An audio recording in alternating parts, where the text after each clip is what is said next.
the Finance Committee. This is a remote Holyoke City Council Finance Committee meeting via Zoom. We're on channel 15 access, and we are also being streamlined. Anybody here has been invited or used the ID to get in. We have a number of special guests, a number of different items that will recall attention from our guests, and we will get to everything as quickly as we can. At the moment, we're going to go by the agenda. Committee is present, is myself. Councilor Leahy, are you here? Yes, sir, I am.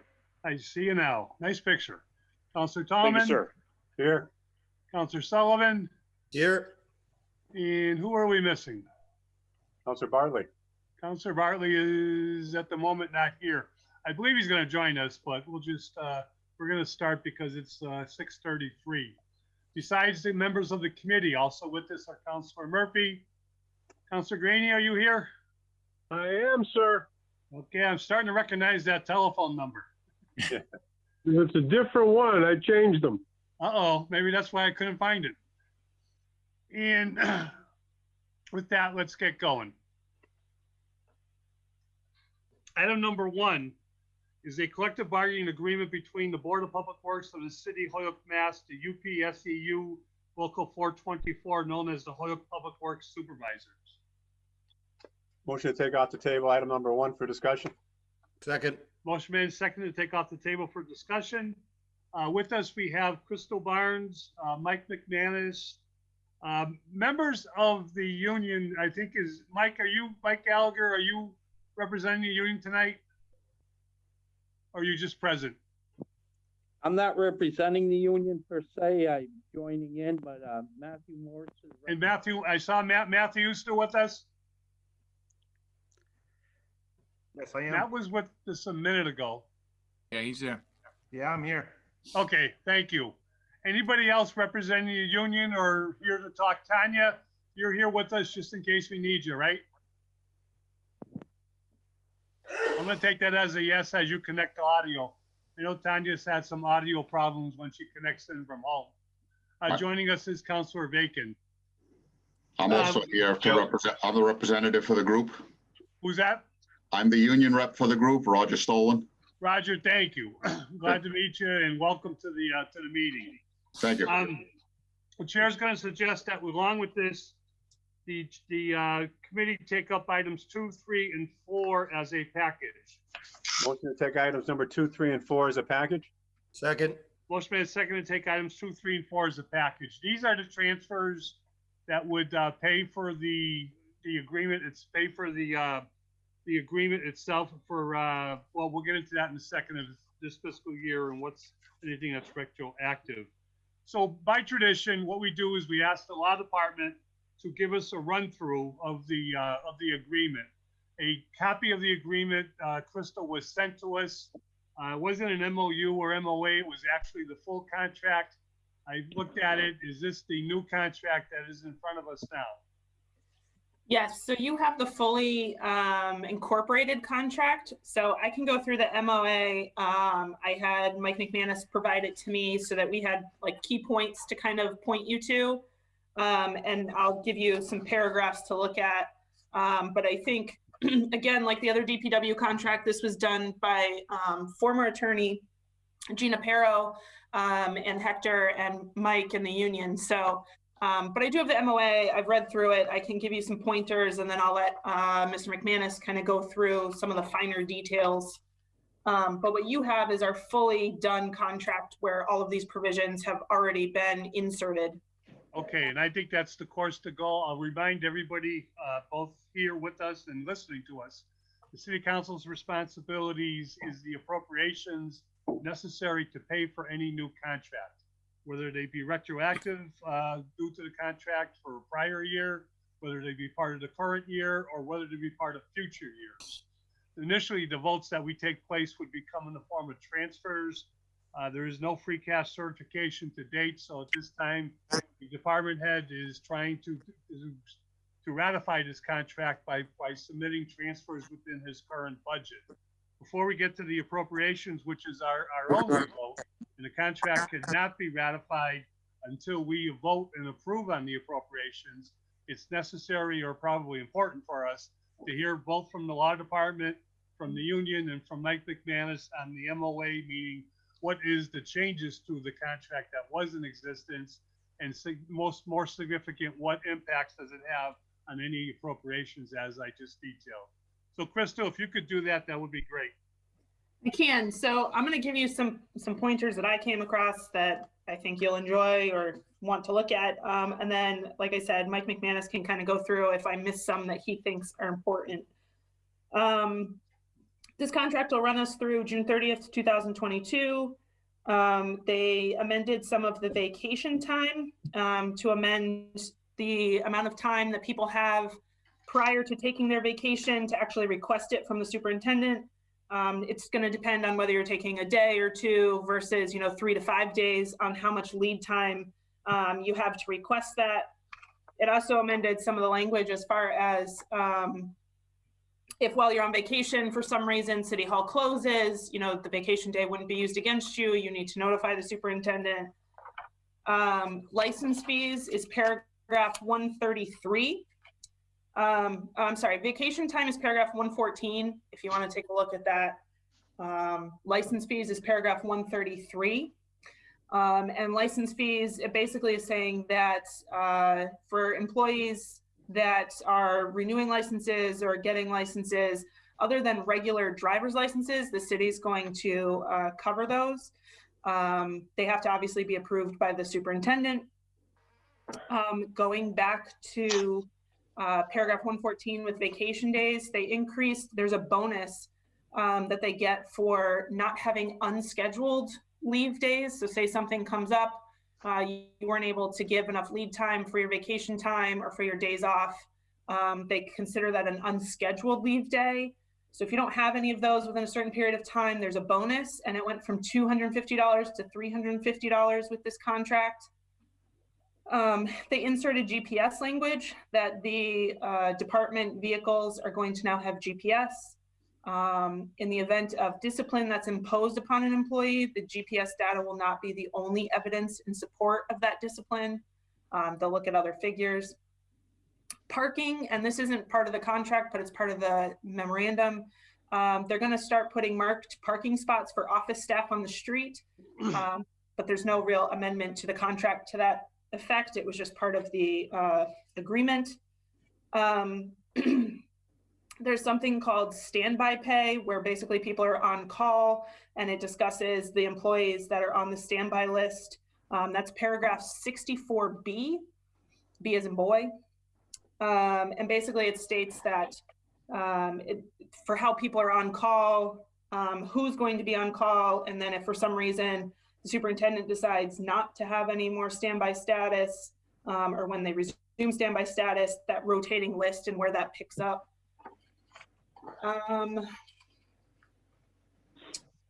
They are able to get exemptions from the standby list.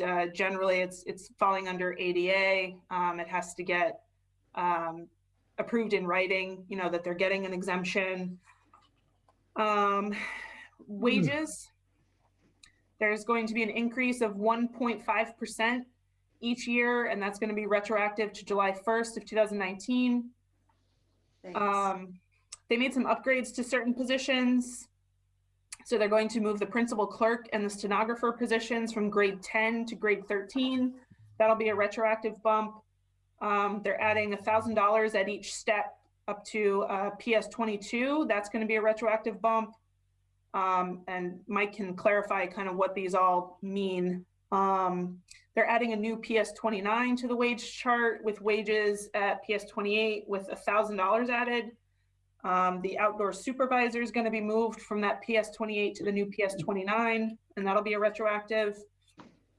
And then there was an MOA dated July 26, 2018 with some grade changes. I think that was brought before you a while ago, but that's put into the contract now.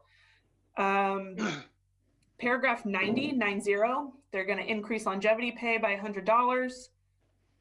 There's now a cell phone policy amendment. So on page 2, there's a policy to the amendment where it says instead of There's to be no use of cell phones while driving. It's now, there's to be no use of cell phones without a hands-free device while driving a city vehicle. And then there's the new uniform policy amendments, basically requiring them to wear all the department issued uniforms.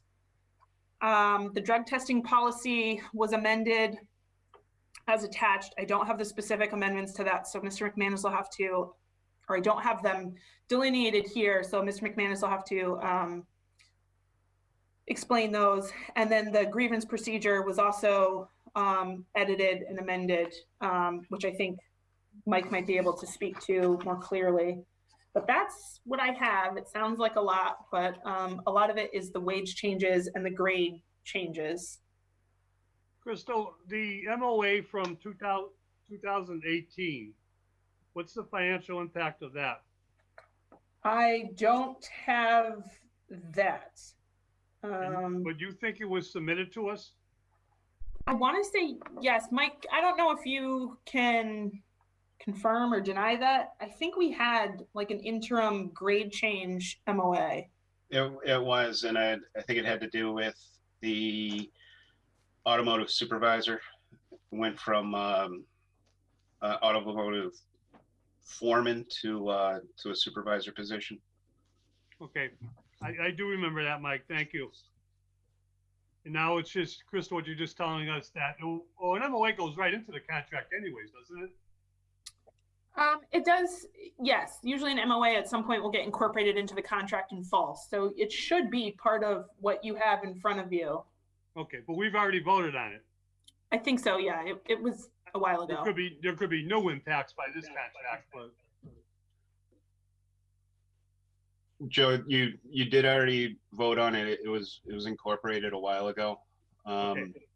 And the only impacts that this contract has on that are the salary increases and that one change of adding I think $1,000 to the PS 22. Okay. Okay, Michael or Crystal, can we just get some totals on the 1.5% wage increases, starting with the retroactive? The retroactive would be for fiscal year 20, correct? They go back to July 1st, 2019 is the retroactive. But that's fiscal year 20? Correct. Yes. So how much is that? I'll let the finance. Tanya, Mike? Yeah, I don't have those numbers, Joe. Tanya?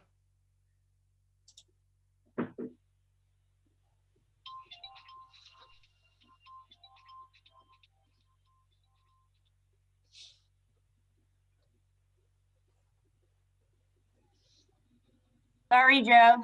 It's okay. Can you hear me now? We can hear you now. Everybody hear Tanya? Tanya, Yes. watching is our auditor. She is on via phone and is connected. So what did you want to know? The increase between fiscal year 20 to 21 for the 1.5? Well, there's 1.5 increases. We're starting with the wage increases. And if we could start with fiscal year 20, which will be retroactive, what's the total increase?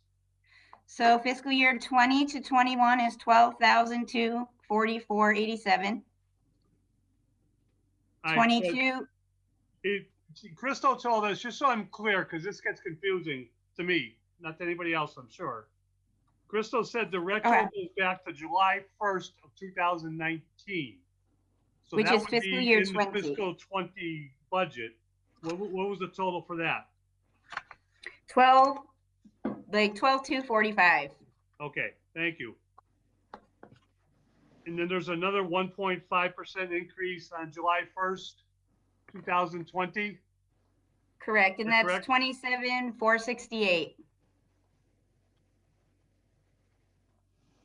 And then next year's budget. That would be the 27,468, and the total would be 39,713.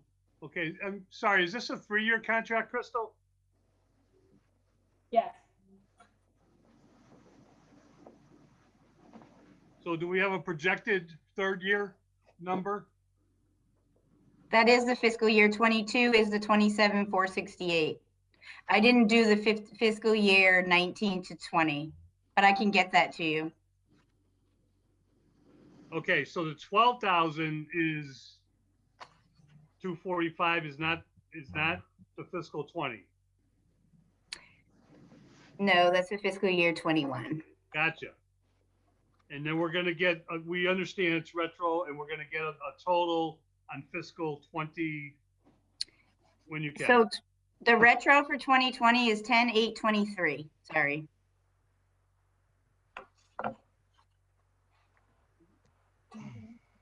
Okay, so far, before we let Mike do some talking, is Tanya, is there anything else you'd like to add? Any other financial impacts that you see that Mike's going to explain in his transfers? Not particularly, besides the overtime, and I know the longevity also was affected by like $100 at certain areas. Correct. Do we have a total on longevity? That's not I significant, but do. it's good to know. It is $600. Thank you. Welcome. Okay, Tanya, thank you. And Mike, would you like to run us through your transfers, beginning with where the money's coming from? What you put in for is, I think in all three, is coming out of the line item known as the refuse recycling coordinator. Why is there a Mr. President? surplus? Mr. President, Councilor Graney? just a quick question to Tanya, if I could. Sure, go ahead. $600 is the total increase for longevity for the 3 years?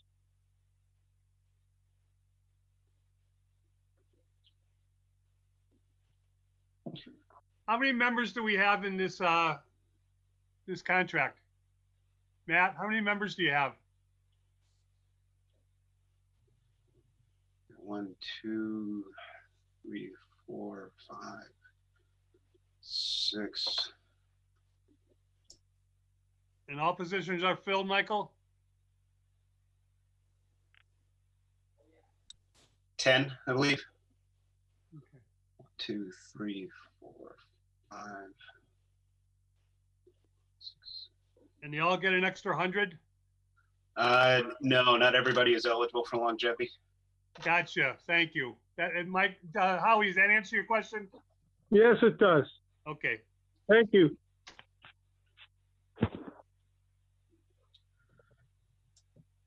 okay, so So- recycling coordinator, can you tell us about that, Mike?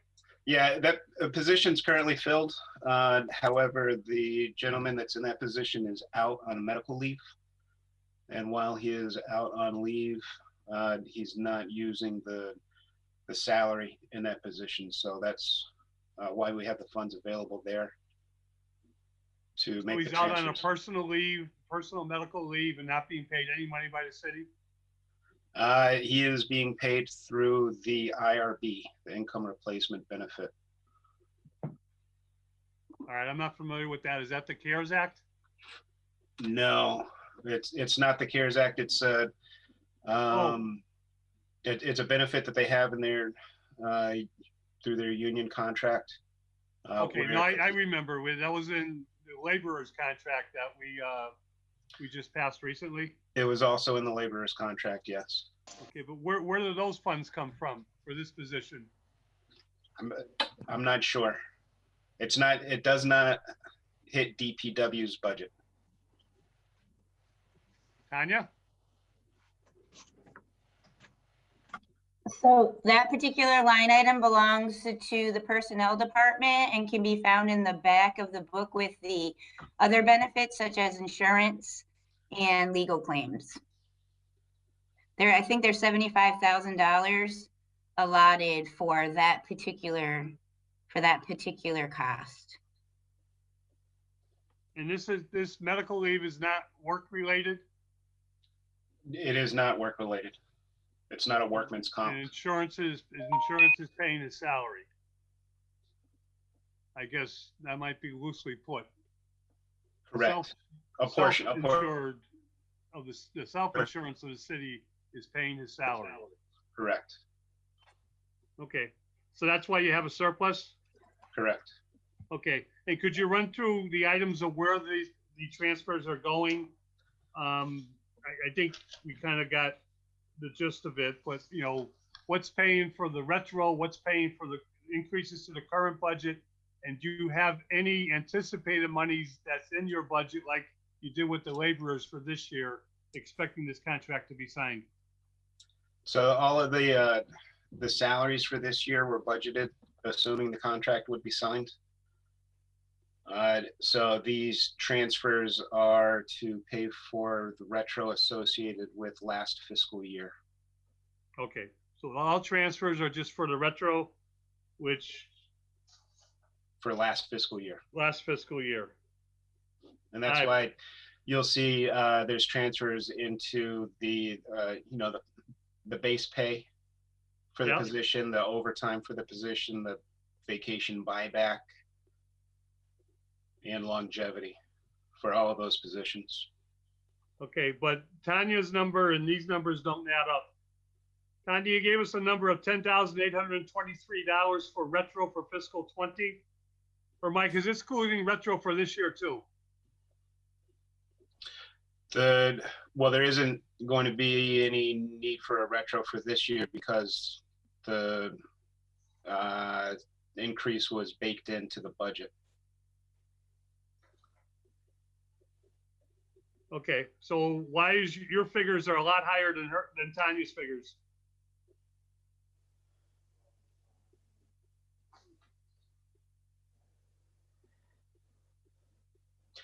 I guess I'm not sure. I had to step away for a second when Tanya was running through her figures. Tanya gave us 10,823. So, sorry, Joe, may I speak? That's okay.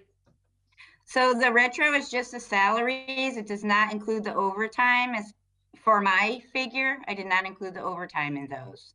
So that's something that is not included. Mine was just the salary figure. Okay, And he has overtime in his totals. okay. Have we verified those overtime figures though? Yes, I have verified them and my numbers are very similar to his. Yes, I'm off.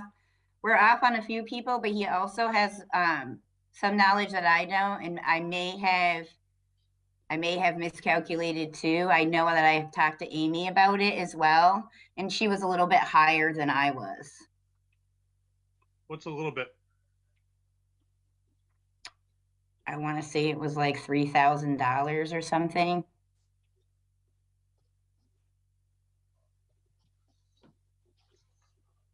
Okay. All right.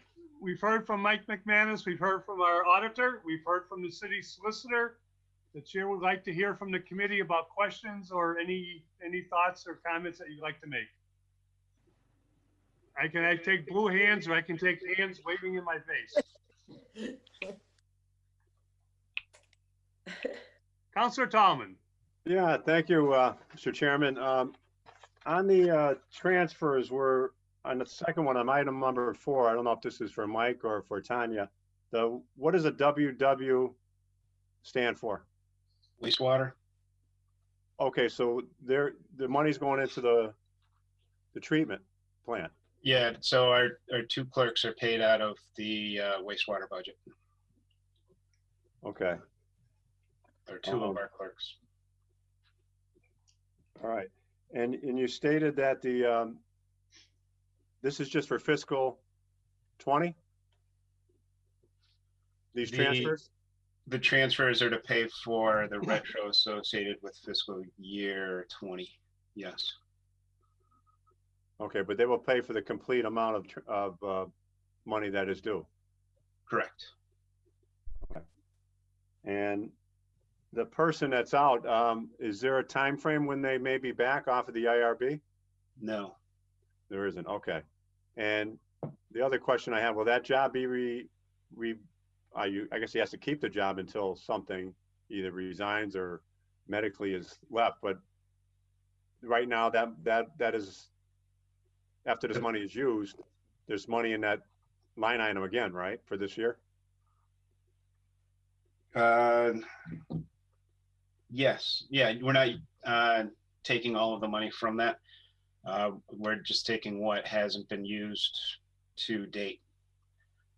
So if he comes back tomorrow, we will be able to pay him and not need additional money.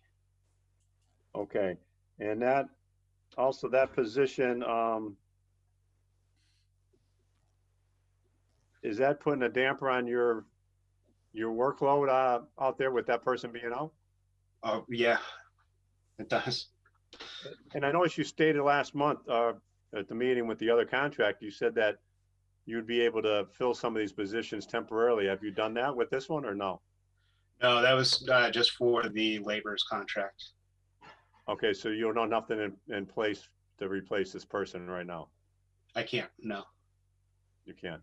I can't, and it wouldn't, the thing with the laborer's contract is that they're laborers, they're the ones doing the work. Right. You know, Mr. Gallagher and Mr. Morse aren't supposed to be doing the work at this point in time. So if they were to go out on workman's comp or the IRB, it wouldn't benefit us to get temporary labor to fill their roles. Okay. No, I'm just saying, it seems like with that position, with that person out, it just seems like it would affect the operations of your department, and just a little bit concerned about that as a city official. And you have no time frame when the other person will be back then? I do not know. Okay. I'm all set, Mr. Chairman. I could just follow up on Councilor Tomlins with the two clerical positions, two principal clerical positions.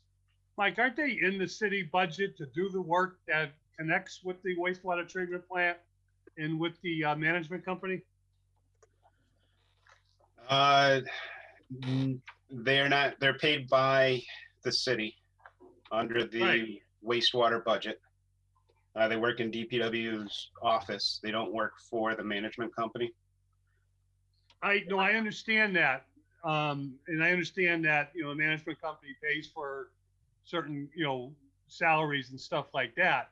What I don't understand is how we can take city dollars and put it into that budget. We're not taking city dollars. It's a transfer within the wastewater budget for the wastewater. You're transferring it from the recycling person into the wastewater budget.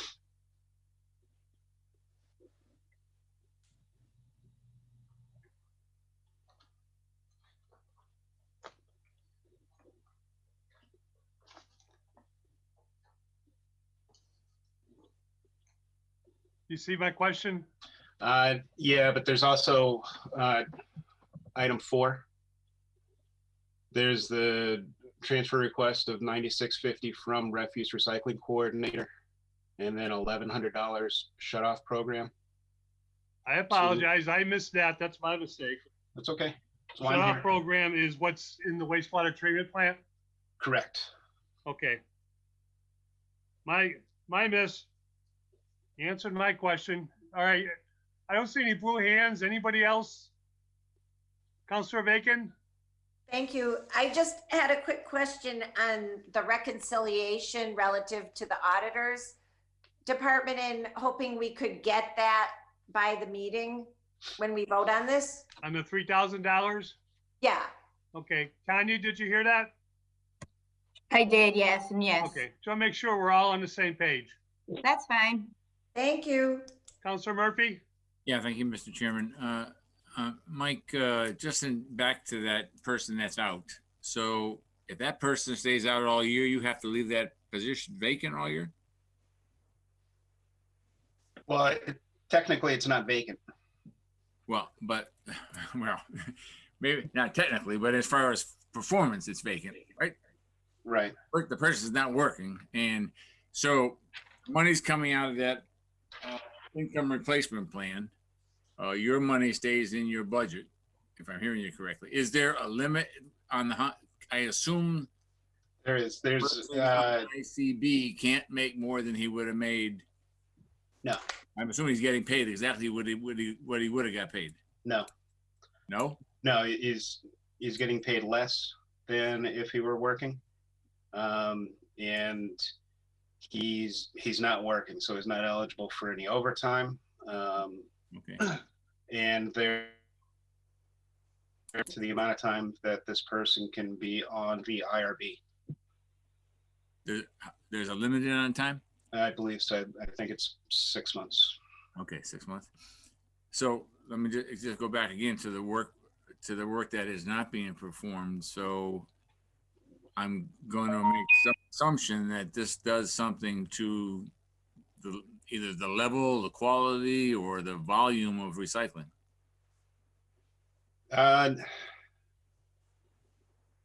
Yeah, but it's more of on the management side. You know, this isn't a person who's going out and collecting recycling. Right. No, I understand that. He's the supervisor. So yes, it does impact our ability to manage the refuse and recycling program for the city. Okay. But okay. we're trying to make do and get the work done. Okay. No, I appreciate that. Yeah, it just seems to me like it puts, by not being able to get someone in, I understand what you're saying, because there are laborers that could take another laborer's spot, and we're not in that situation. But, it's almost, I don't know if there was some other way of getting, maybe you pay someone additionally to be able to do some of the work. And I don't know, I guess that's probably out of the line of their particular job title or job description. But I mean, I just hate to see you get behind 2, 3, 4, 5 months, and then this person comes back and trying to catch up. Usually in any kind of management administration, that's when you start ending up with some issues. So, I mean, if we could find a way, I don't know a way, but if we could find a way to allow you to have someone there to at least take up some of that responsibility in the interim, to me, that would be to the benefit of the city and also to the benefit of just all the people doing the work. So, but thank you for your thoughts, and appreciate the input. And I didn't even realize this income replacement plan. So thank you. At the moment, seeing no blue hands, can I just look at our union representation? Roger, Matthew, and Mike, you're welcome to join in. You've certainly been with us many times before you became a foreman. But Matt, Roger, is there anything that you'd like to add or any questions that you have? I think everybody knows that we cannot negotiate a contract. When a contract is on the table being negotiated, we cannot interfere with negotiations. The only time we get to talk about it is when it has an impact, as it does. In order to ratify it, we can talk about and learn about the contract because we have to vote on the appropriations. So Roger, Matt, would you like to say anything? I'd just like to say that, it was a long negotiations. It took close to 2 years of us sitting down at the table, changing players at the table a couple of times. Otherwise, I think it might have been done a lot quicker. So I apologize that it took so long, but we did put a lot of time and effort into it, and we think we reached a fair agreement for both sides. And I hope all of you agree as well. I believe by lack of questions at the moment, there's a lot of agreement, and we certainly respect both what our laborers at the DPW do, but management and supervision of laborers, and many of these positions are working positions. Michael, am I right? And we respect what you do, because it's an unsung hero job as far as I'm concerned, and everything that the DPW does in the city of Holyoke, I think all of our constituents agree that they know and they respect what we have in terms of services.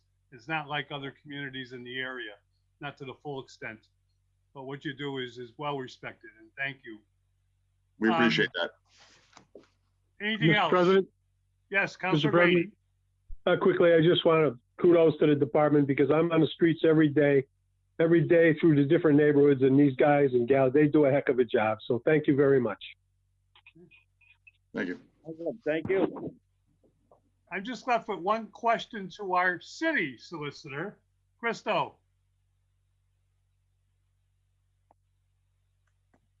Yes. Is this the last contract where your former colleague is negotiated but no longer with us? Sorry, you cut out one more time. Any more contracts that Gina negotiated for the city I don't believe so. I think everything else is coming out of our outside counsel. Okay, it's going to be a pleasure in the future to work with you and our outside counsel. And when we say the law department negotiates the contracts, they're doing it for the mayor, because only the mayor can negotiate a contract. Mayor Morse has signed this contract, correct? The contract for outside counsel? Oh, for this contract? Yes, we have all signatures on this. Yeah, we usually have a hard copy in front of us. One of the unfortunate things about doing Zoom, and I did have the contract electronically sent to me, but it's sometimes we don't always get the signatures in front of us. Anything else? The chair would entertain motions if there's no other questions or discussion that we receive the contract and let the city council know we want to keep it in our archives and that we adopt the 3 transfers as before us this evening. We will expect one further communication with the auditor on rectifying the number for overtime. The motion Is there a to motion for that? motion. receive the contract and to approve the 3 transfers and waiting on the auditor to get us the difference of the vote by Tuesday night. Second. Motion made and seconded to adopt those recommendations for the full city council, which we will be meeting next Tuesday? Next Tuesday. Next Tuesday. 17th. Okay, all those in favor? Aye. Any opposed? Aye. That sounds unanimous to me. Thank you, everybody. We greatly appreciate it. And 2 years, Roger, but a work well done to get it this far. Thank you very much. We've had a good relationship with the city, and we enjoy working with everybody. Perfect. Good Roger, job. is your last name spelt the way it is on the screen? Yeah, just like a burglar, stolen property. Okay, we won't forget that one then. No, once you're here, you never forget it. Okay, thank you. You guys can hang around or you can zoom out. It's your choice. I'm gonna leave. Thank you. Take All care. right, thank you. Thank you. Have a good night, everyone. Okay. Good night. See you, Mike. See you, Matt. Thank you, Mr. President. Have a good night, guys. Item number 5 is an order in accordance with Mass General Laws, Chapter 44, Section 53A. The City Council hereby accepts the provisions of the Department of Justice Comprehensive Opioid Stimulant and Substance Abuse Site-Based Program. Grant and authorize the establishment of a fund and/or other method appropriate for the accounting of the receipts and expenditures of all resources associated with said grant. Motion to take item number 5 off the table for discussion. Second. Motion made and seconded to take item 5 off the table for discussion. We have with us our favorite our favorite member of the Holyoke Police Department who does almost all the grants, Sergeant John Hart. Is there anyone else? I don't have faces. Is there anyone else with us tonight, John? No, that's it, just me. That's okay. You are the best. John, I think you know the deal. Can you walk us through this grant? Are there any matching funds? Anything that we need to know? Then we'll open it up for questions. There are no matching, and Councilor Leahy, if he's gonna vote or whatever, he can still vote. It doesn't affect either of his brothers. So what this is a second round of our opioid grant that's gonna be continuing. We had a 2-year one that's gonna be ending in June, and this one is gonna be taking over that one. So it's pretty much the same thing. We have the same partners. It's gonna be one full-time narcotics intervention officer teamed up with 2 behavioral health network recovery coaches, and we're gonna be having our UMass researcher and a data team on that as well. The total amount for the grant is $597,650, and that's repeat that, please? it's 597,650, Thank you. and that's for 3 years. And the Holyoke Police Department portion is going to be $235,200. The behavioral health network is $173,200. UMass is $144,450, And the remaining is split up with travel if we were to go to some conventions and equipment and stuff like that. So this one's a little bit different from the first one in that we're going to be doing more work on our data management for it. So we'll have a lot of case management numbers and data management. And we did create an app, our own special app for case management that goes right on iPads that we're using. And we did do a presentation for the Department of Justice at a convention last year, just before the COVID, on the new app. So we're excited about that. And how many people are you servicing? I think the last numbers that I got between the two grants and our crisis intervention, I think for 2 years was around 600 people that came to our crisis center down on Ray Street. Wow.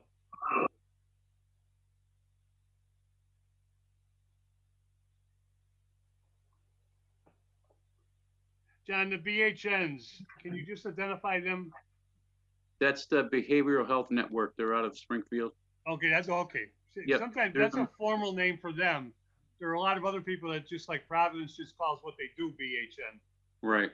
But I understand. They used to be on Liberty Street. Now they're on Maple. Yeah, they're still on Liberty Street in Springfield and Okay. Yeah. Okay, anything else? We'll open up to questions. Councilor Bacon? Thank you, Mr. Chairman. I'm wondering if this grant program includes outcomes relative to measuring if people are getting off of the opioids? Yeah, what our data management and our research team is trying to do is determine what are the best practices that are actually getting these clients into treatment. So that's the main goal. Okay.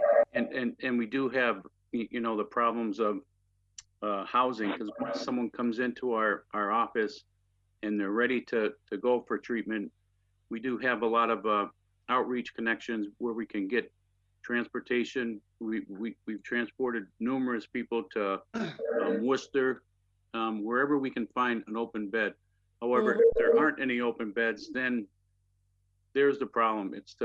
Once you have them, you don't want to lose them. And if there's a time or a waiting period where they have to come back the next day, then that's a lost opportunity.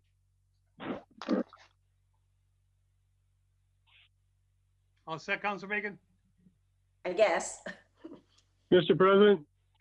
1 second, Councilor Graney, I'll put you in the loop. Councilor Murphy? Thank you, Mr. Chairman. Thank you, Sergeant Hart. So the Ray Street facility is staying open, I'm assuming? Yes, it is. Okay, and with the COVID situation, has it been difficult for people to come in there? Yeah, so we're still, doing the 6 foot, having minimum amounts of people in there. The majority of us of the team is going out and doing outreach. So it's a lot of phone calls and communication and logistics as far as getting someone into the treatment program. Okay, and is this still Officer Cologne? And are the 3 sheriffs still down there? No, what we have is that's the community center. So within that center on Ray Street is we do have the community policing unit, and that's Officer Cologne with the sheriffs. Okay. Then we have our 2 narcotics intervention teams, one for the day shift and one for the night shift, with a clinician and recovery coaches. Okay. And we also have our crisis intervention co-response with 1 clinician and officer from Monday to Thursday. Okay. And I will say, I know Chief came into a public safety committee meeting and talked about having officers responding with people from the behavioral health network to try to make sure if it is a health or a mental health or a drug crisis, that we'd be able to deal with it more from a compassionate standpoint than a criminal justice standpoint. Yeah. So, and with that said, we do have about 80% of our officers train through their crisis intervention Right. 40-hour week-long course. So, and our dispatchers have all those individuals. So if there is a crisis call, our dispatcher can send that call out to one of those trained officers. Okay. No, and I appreciate that. I mean, I did ask, and I encouraged the chief to try to even expand it so there was 24 hours a day with it, but I know it's 16 hours a day if I'm not mistaken. One last question to kind of follow up to Councilor Vacan. So without obviously giving us any names, is there a way that we could get a report as to how many people have been actually referred to a rehab facility and actually have gone there, so that we would get, I mean, I'm all in favor of this. I mean, this is a healthcare crisis. Yes. And Yeah, not beyond our normal means. So, I mean, but I think it'd be great if we could, and I agree with you, there's not enough facilities for people to go to. So, but if we could get a report that you had 600 people, of those 600, we tried to refer 300 and 150 accepted going, 50 didn't want to go, and 100 couldn't get in because there was no facility. So then we can be in the ability to, if you will, encourage the creation of more spots. Yeah, I can get you a list of Okay. some numbers. Yeah. Yeah, that would be great. Thank you, Sergeant. All set. Counselor Graney, then Counselor Sullivan. Yeah, quickly, Sergeant Hart, if you could, 2 percentages, without going into great detail, could you approximate the percentage of recidivism, number one, and number two, the percentage of homeless that you service? I can't give you any of those numbers. It would just be kind of not even a ballpark. It'd just be a guess. But we do. I can get you the numbers. Some of those numbers I think are in our statistics, along with the homeless. As far as recidivism goes, we would have to. We do have some of those numbers, but nothing to be in as far as incarceration goes. But you mean recidivism as far as from treatment? Yeah, the people that you see one time, the people that you see on a continuing basis, pretty much. Oh yeah. We have a lot of those. But let me get together with my team, and I'll get as many numbers as I can, and I'll forward them to all the counselors. Oh, thank you so much, Sergeant. Thank you very much. Counselor Sullivan, please. Yep. Thank you, Sergeant Hart. Could you tell me, first of all, the crisis intervention officer, is that a patrolman or a supervisor? The crisis intervention is a separate grant, and it's one full-time clinician. He's a dedicated clinician. He works Monday to Thursday. And part of the grant is we have an officer to go out with him. So we don't have any specific officer for that. We do have a separate grant for that, but under the crisis co-response grant, it's giving out to everyone in a department to put in for that on Monday through Thursday. All right, so would that be an overtime line item then? It's not a line item. It's out of the grant page for it. But yes, it's an overtime. Well, you know off the top of your head the code for it then? I mean, I'm looking at the breakdown from last year. I'm just trying to figure out which one it is. There's so many different ones. It's a grant fund. It's a fund number. It's not it's not in our budget. Yeah. It's in the grants. Yeah, I get that. But like, for example, the Shannon grant has a separate line item, 250. So each different grant has its own line item and accounting for hours throughout the course of the year. Yeah, that's it's under, the grant in Munis. It's under the, personnel, line item under the grant. So each grant has a fund, and under that fund, it's broken down into, different sections. And one of those sections that pays for the overtime is the, personal services one. So I don't have that number, but we are budgeted, I believe, for $40,000 this year. Okay, so out of the 235,000 that goes to the Holyoke Police Department, only 40,000 actually goes to. No, you got it confused. So under this grant here, it has nothing to do with our crisis intervention grant. Our crisis intervention co-response grant is a totally separate grant in and of itself. And that's where the crisis intervention clinician teams up with any one of our officers Monday through Thursday. And that's through the Department of Mental Health in the state of Massachusetts. That's who gives that grant. It's actually a $100,000 grant. 60 goes to Behavioral Health Network for the clinician, and then 40 goes for us to co-respond with the clinician 4 days a week.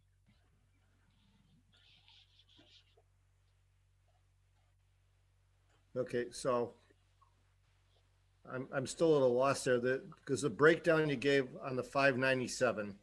Right? Okay, so that's Mike, that's a different grant than the crisis intervention grant. So let's not talk about that crisis intervention grant. So if we talk about this specific grant here, it's $235,200 that the police department is getting, which is going to pay for one full-time narcotics intervention officer. This is for opioids. This isn't for mental health. Right. Right.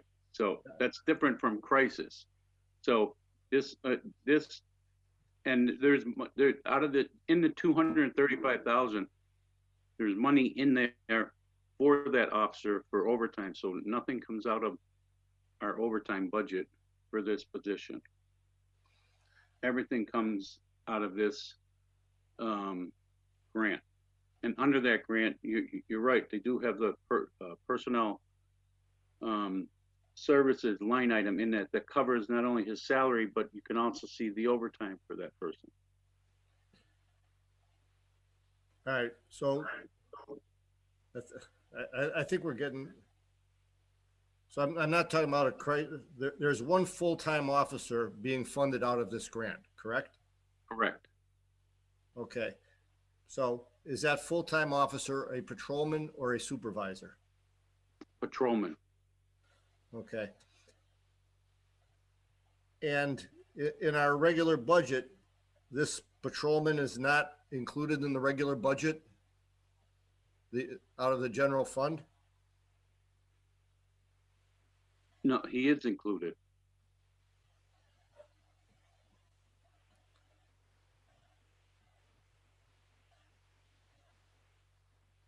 All right, so Tanya, are you still there? Yes, I'm still here. All right, so we take in $235,000. That goes into the general fund. Say that again. I'm sorry, I missed it. The $235,000 that comes in on this grant for the Holyoke Police Department goes into the general fund?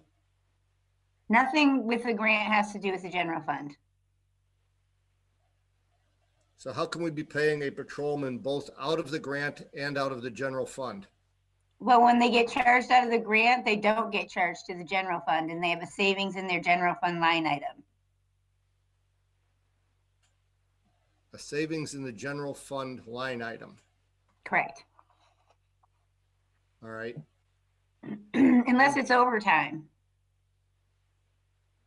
Because they could work their regular hours in the general fund line, but then work their overtime or grant hours in the grant. They get coded to the grant.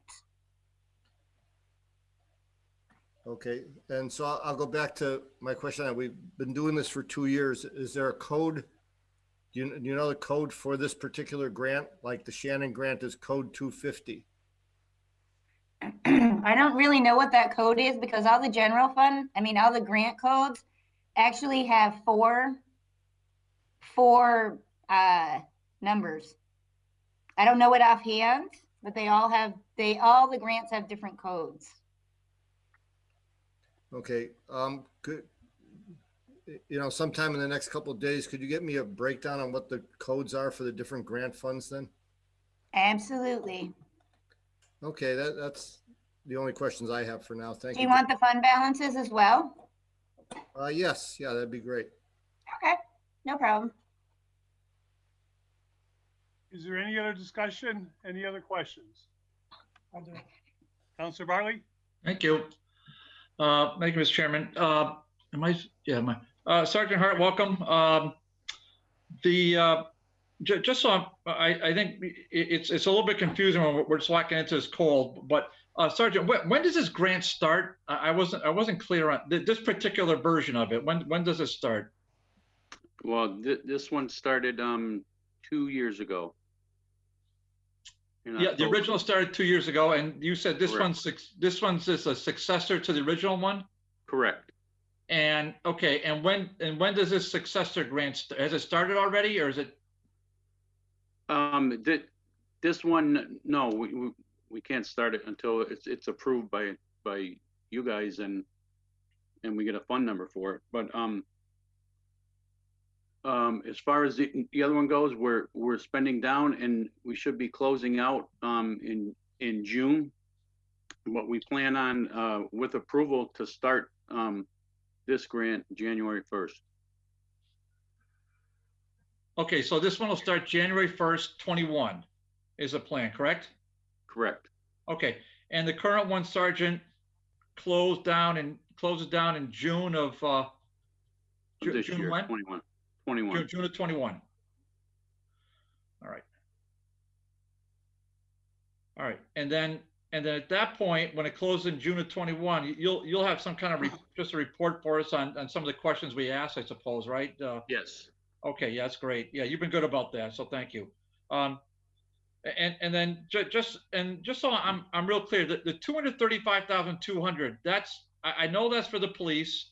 That's Okay. one full-time narcotics intervention officer plus any overtime that patrolman uses. Okay, let me. Sorry.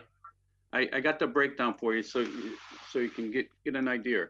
So keep in mind, this is for 3 years now. This isn't per year. Oh, God, 3 years. No, Yeah. I comprehend.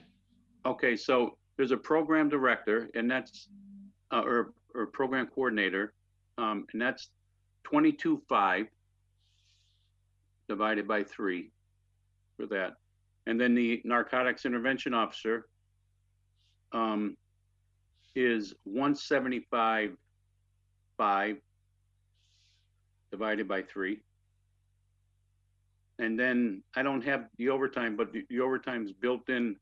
I think there's a remaining like 35 or 36,000 divided by 3 for overtime. And that's where you get your 235 to. All right, that's a big help, Sergeant. Okay, can I keep going, Joe? Sure, go right ahead. Okay. All right. So on the just a part about the UMass, the 144,450 for UMass. Yes. And the data management. Yes. Were they part of the past grant? And I just want to get a little feel for what it is that UMass is producing for this, Yeah. and then what kind of coordination HPD has with UMass, and what kind of benefits do we get out of it? Well, we've been partnered with UMass for a while, and we do have a strong relationship with them. And really what they're doing is they're gathering our data from our calls, from dispatch, our overdose calls, any calls that get changed. We have algorithms within the data management where the dispatch might give out a call to an officer saying, we got a disturbance on 123 Main Street. And they get there and they find out it's not a disturbance. Well, it's an overdose. Well, in the past, we weren't able to find that as an overdose unless we looked through every single report and read every report and then recode it to an overdose. Now we have algorithms in there. So even if the officer calls back to dispatch and doesn't say, hey, you need to recode that, it's not a disturbance, it's an overdose.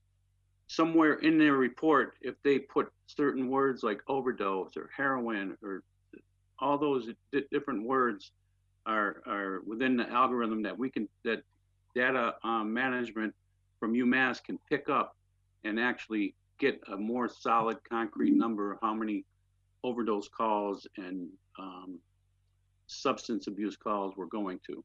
So that's what they're doing. And they built this app that is right on the clinicians, the recovery coaches, iPad, and our officer's iPad. And we're able to keep a better and more accurate count of not only calls, but case management as well. Boy, Sergeant, that's really,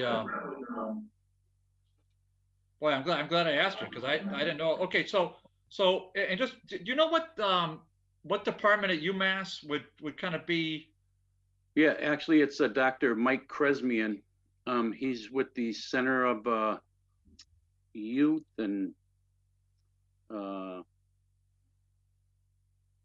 Youth Education. I think that's his. Do you know how to get a hold of him, Sergeant? Yeah, I can send you his contact information. Oh yeah. Oh boy, that'd be great. I would greatly appreciate it. I'd like to invite him in. Do you think he'd come into City Council and talk to us? Oh yeah, absolutely. Would you be willing to join him? Sure. You're on tape now. No, you heard that. Of course, with permission of the chief. With permission, you're right. No, that makes sense. Okay, the last just group of questions I have, the remaining part, though I just did some quick math around it made it look like it was about $45,000 for that travel and equipment. That was the remaining part of the correct. I think I rounded it north a little bit, but I'm not off by much. Yeah. Yeah. Okay. I'm not so worried about. I'm not really concerned about the travel. I really don't care. But the equipment, what type of? I mean, are we talking iPads or what are we talking about? Yeah, I think we got like 6 iPads in there. Let me see if I can pull up. But there's also stuff in there for recovery coaches have to get recertified, so they go through a recertification program that we cover in the grant. Let's see.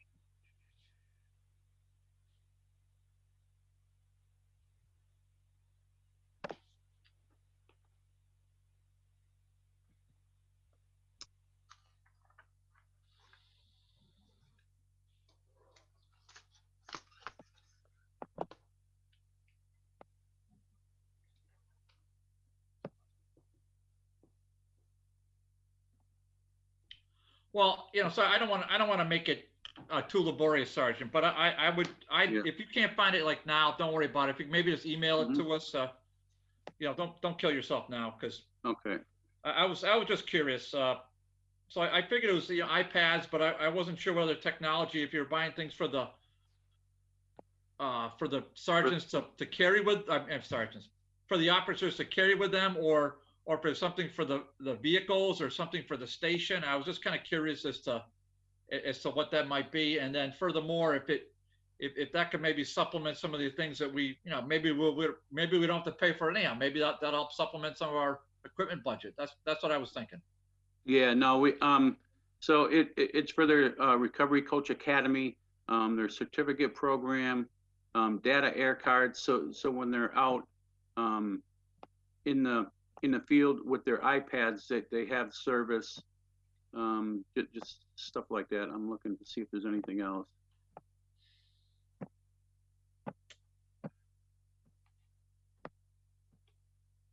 All right, well, Yeah, you know, that's if you about it. come up with more stuff, Sergeant, that'd be great. Mr. Chair, I'm all set.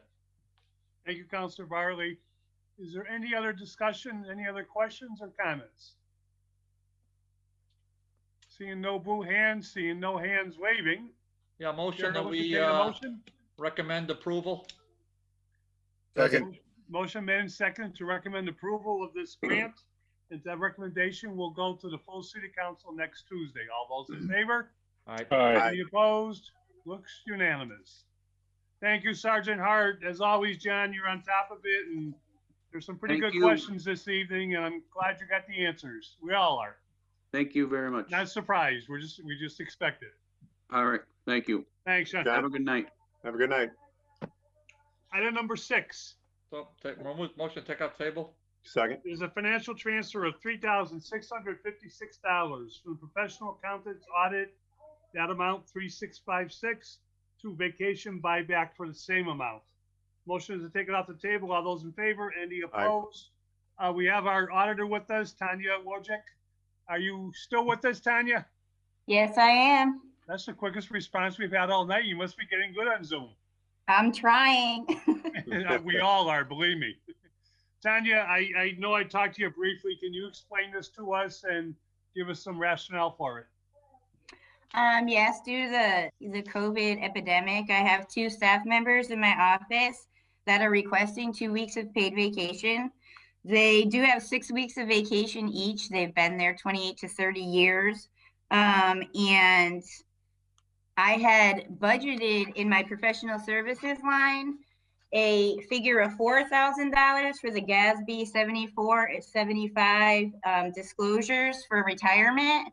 And when I received my contract this year, there was a savings of $4,000 because that only has to be done every 2 years, and I wasn't aware of that.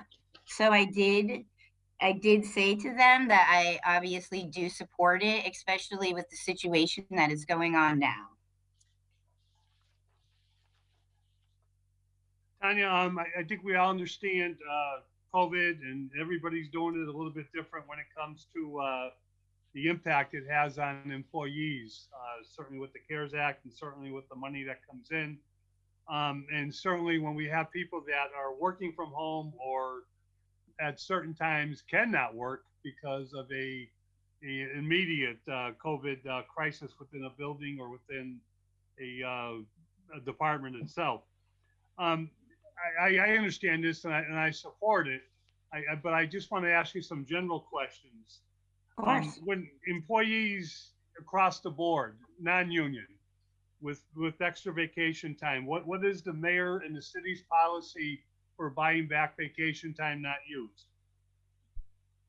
For non-union, I believe they follow the ordinance, and I don't know if it's 1 week for the non-union. My staff are actually union. And in that case, they can buy back in full weeks any vacation that their department head approves. Okay.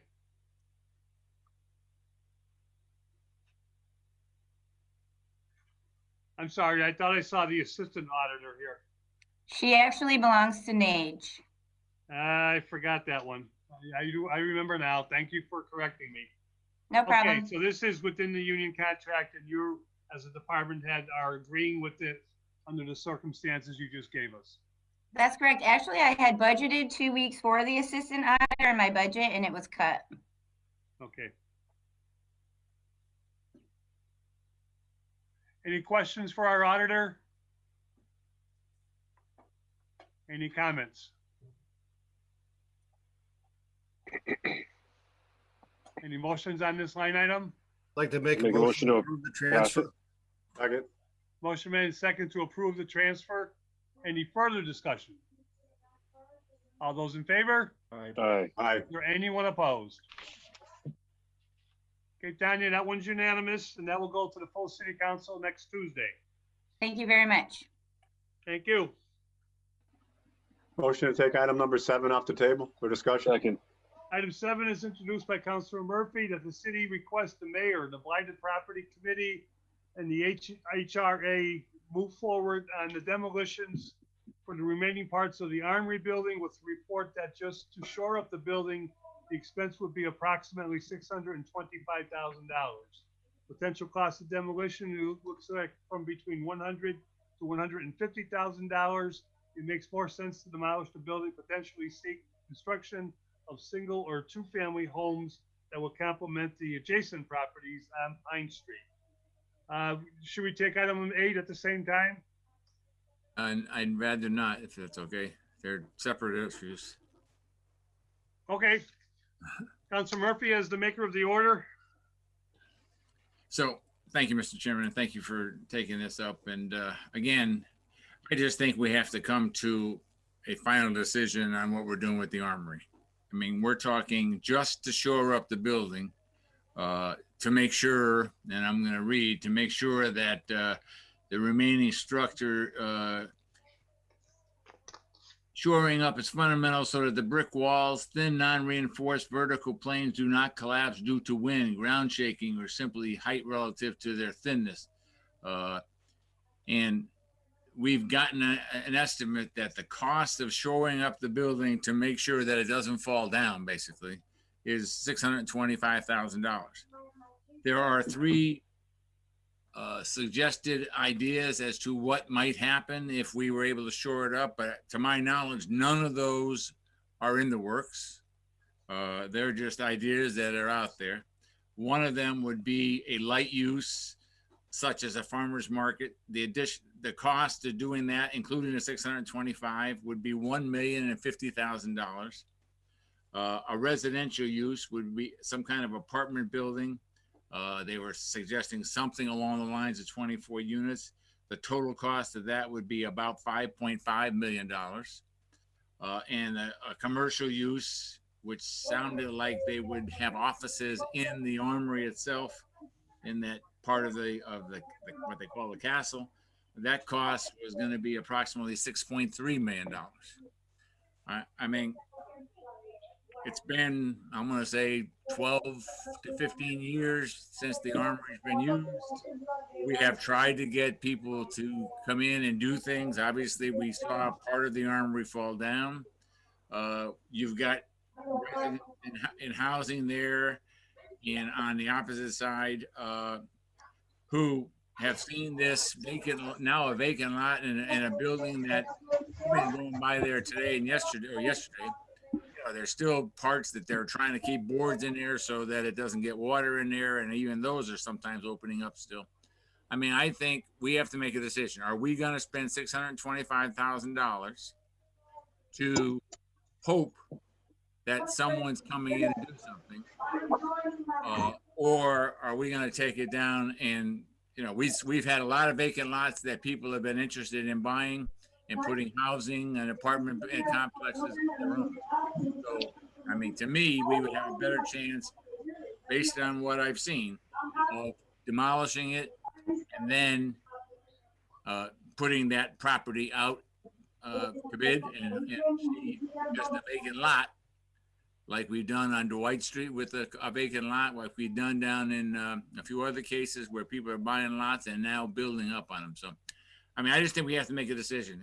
And right now, to me, without any guarantee, I can't see us spending $625,000 to make sure it doesn't fall down.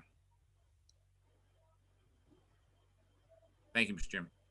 You're welcome, Councilor Murphy. On the $625,000 estimate, where is that estimate from? And can I get a copy of it?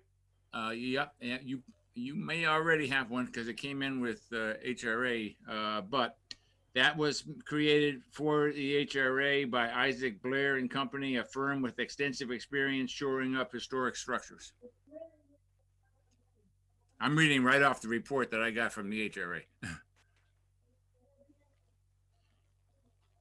And then the other estimates are estimated by a company called Simpson, Gumpertz, and Hager. SGH is what they call them as an abbreviation. And they provided additional information in terms of the potential costs. Gotcha. and again, my biggest, I mean, if it was structurally sound and we aren't spending any money, I still think we need to do something one way or the other. I mean, you just can't have people sitting next to a vacant lot. I will say we keep the grass pretty nice there. It's still a vacant lot that is doing nothing, and in a building that has the potential of falling down, and with no interest in someone going in there. So, I mean, if there were hope and it was realistic hope and we were not having to spend 625, I'd say, hey, let's wait a little longer. But I think we've waited long enough, and that 625 does not make sense without a guarantee.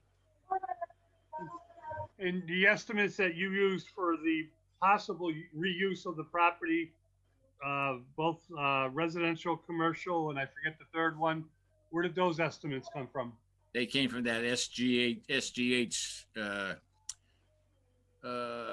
contractor that was also hired by the HRA. Okay. And who's here to represent? All of these numbers come from the people that they hired to determine what might be able to be done. Who's here to represent the HRA tonight? Ryan?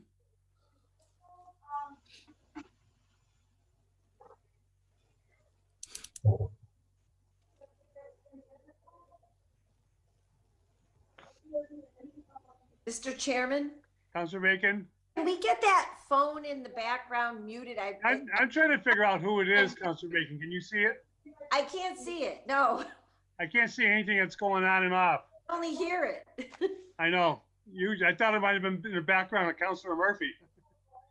Ryan, sorry, I didn't mean to yell. Ryan, can you hear me?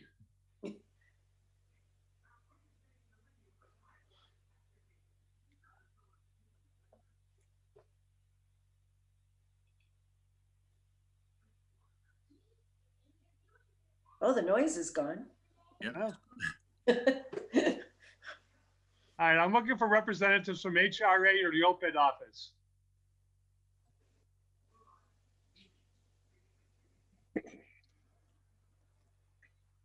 Mr. Chair, we have the Blighted Properties Group. I believe that's what is Damien. Well, I thought we were going to take up both items at once. I think is anybody here from the Blighted Properties Group that want to weigh in? Damien? I am here. I don't know if I represent everybody, but I was asked to come. So I'm not aware of this report or any of these evaluations that the HRA is doing. I can only speak of the history of the building, where we left off, and where we are with it today. I'm not aware that it's in any an unsafe. It's not an unsafe situation that we need to address immediately unless something's changed. It is deteriorated on the inside, and it does need a tremendous amount of work. So that I've seen myself, but that doesn't mean it's going to collapse and hurt anybody. It just means it needs a lot of work. So it's something that, from a safety point of view, is something we can work with for a while? Well, if it was in a situation where it was unsafe, we would have already taken care of it. And we've done some work on the building to make it whole for now, including that back wall. We've done some masonry work, just minimal work. And then we've even had a roofing company go up there and cover over some of the, there was some skylights that were leaking to stop any further leaking. So they just sealed them off, and that was very minimal work. Thank you. I see Chief of the Fire Department is here. Chief, did you want to weigh in on the Armory building, or I'm not sure if you're here for that or some other properties? No, I'm here with Damien for the Blighted Property Group, Problem Property Group. Yeah, I do want to weigh in on the Armory. As we all know, it's sat vacant for many, many years. It's unfortunate because it's a beautiful building. We all think that. There are some historical artifacts on the inside that I think the city should look at getting out of that building if they choose to demolish. But I do think it's been red X'd by the department for a number of years, especially that rear section, which was taken down. But the people that have been in there, including myself, into the castle part, the front part of that building, which is on Sargent Street, is the interior is in a very dangerous situation. A lot of the rooms on the first floor and second floor have holes in the floors. and it's only deteriorating and getting worse and worse. So, you know, if economic development had a proposal in hand that someone wanted to buy it and rehab it, we could entertain that, but I haven't seen anything. And my recommendation would be to be more in line with what Councilor Murphy is talking about. Okay. Chief, you're saying the inside is the safety hazards, which is certainly understandable with the age of the building. But do you agree with our building inspector that the outside is shored up at the moment? The outside is not the problem right now. Yeah, they did a lot of work on the outside. They redid the back wall and repointed everything there. So I don't believe that that's the safety hazard at this point. It's the interior. If that building ever burned or caught on fire, and you know, we couldn't send firefighters in there to put that out. It's just too dangerous, and under hazardous conditions, someone could fall through that floor very, very easily. Okay. And between both of you, in terms of priorities, I know that's why I wanted to take item 8 up at the same time. Where does this stand on a priority in terms of what we have to do with blighted buildings and safety issues? Well, as it sits in the problem property group, since we took the gymnasium down, the hazard became a little less, so it dropped down on the priority list for the group. But it's still a very dangerous situation. How many dangerous situations we got out there, Jeff? That was what I'm trying to get at. Oh, there's a bunch. Right. We can only do so many of them. Right. So it's number 19 to answer your question. Thank on you. our list. Yep. So there's 18 other properties that are considered more dangerous before it. Yep. Okay, Yeah. I don't have any other, I have a lot of thoughts, but I don't have anybody else here to speak from the blighted property, and I don't see anybody from OPID. Ryan, I don't even see you anymore. Mr. President? Councilor Graney, I hear you. You have the Yes. floor. Yeah, just quickly, I witnessed that the back of that building go down. It didn't come down right away. It came down like in segments almost. It came down, part of it came, more of it came down, and then there was a final crash. I was outside the senior center when it happened. And I'll tell you, it was a dangerous, dangerous situation. And if to spend $600 and some odd $1,000 on that building is really not worth it. I mean, we should, you know, it's a historic building. I love the history. I've spent many an hour in there, whether it be with a Holyoke High School, Holyoke Catholic basketball game or whatever, or whether it be a boxing match or whatever. But the building has to go. I mean, there's no sense in trying to preserve it, not for that kind of money. I mean, it's chasing windmills. That's my personal opinion. Thank you. Councilor Sullivan? Yep, thank you. I haven't seen the report that HRA had done on it, but I've been through the building with the building commissioner, and I can tell you that the walls don't need shoring up. I don't know where this is coming from or what the logic is behind it. You've got a roof that is leaking. The roof is causing all the interior damage that the fire chief has mentioned. All right. If anything was to be done to this building to save it, it would be to put a new roof on it and stop the deterioration, not shore up the walls. All right. So I wish there was somebody from HRA to explain to us, where they got these reports, how much was spent on the reports of something that just makes no sense to me at all. All right. So now, and I'll circle back to what we're saying here. Could the building be saved? Yes. It needs to have a roof put on it to stop the deterioration. All right. And this goes back to Councilor, the original part of the order. It's not about, let's say the roof only costs $650,000. I'm afraid it's going to cost a lot more than the $650,000. I think you're probably looking at about $1 million project to put a new roof on that, because it's not just a matter of laying down a new membrane. There's been a lot of rot and deteriorated beams and stuff like that that have to be replaced. it's still the question is, you do this, you preserve it. We've had multiple RFPs, requests for proposals out and thing, and no reply at all. So how much longer and how much of a risk do we take?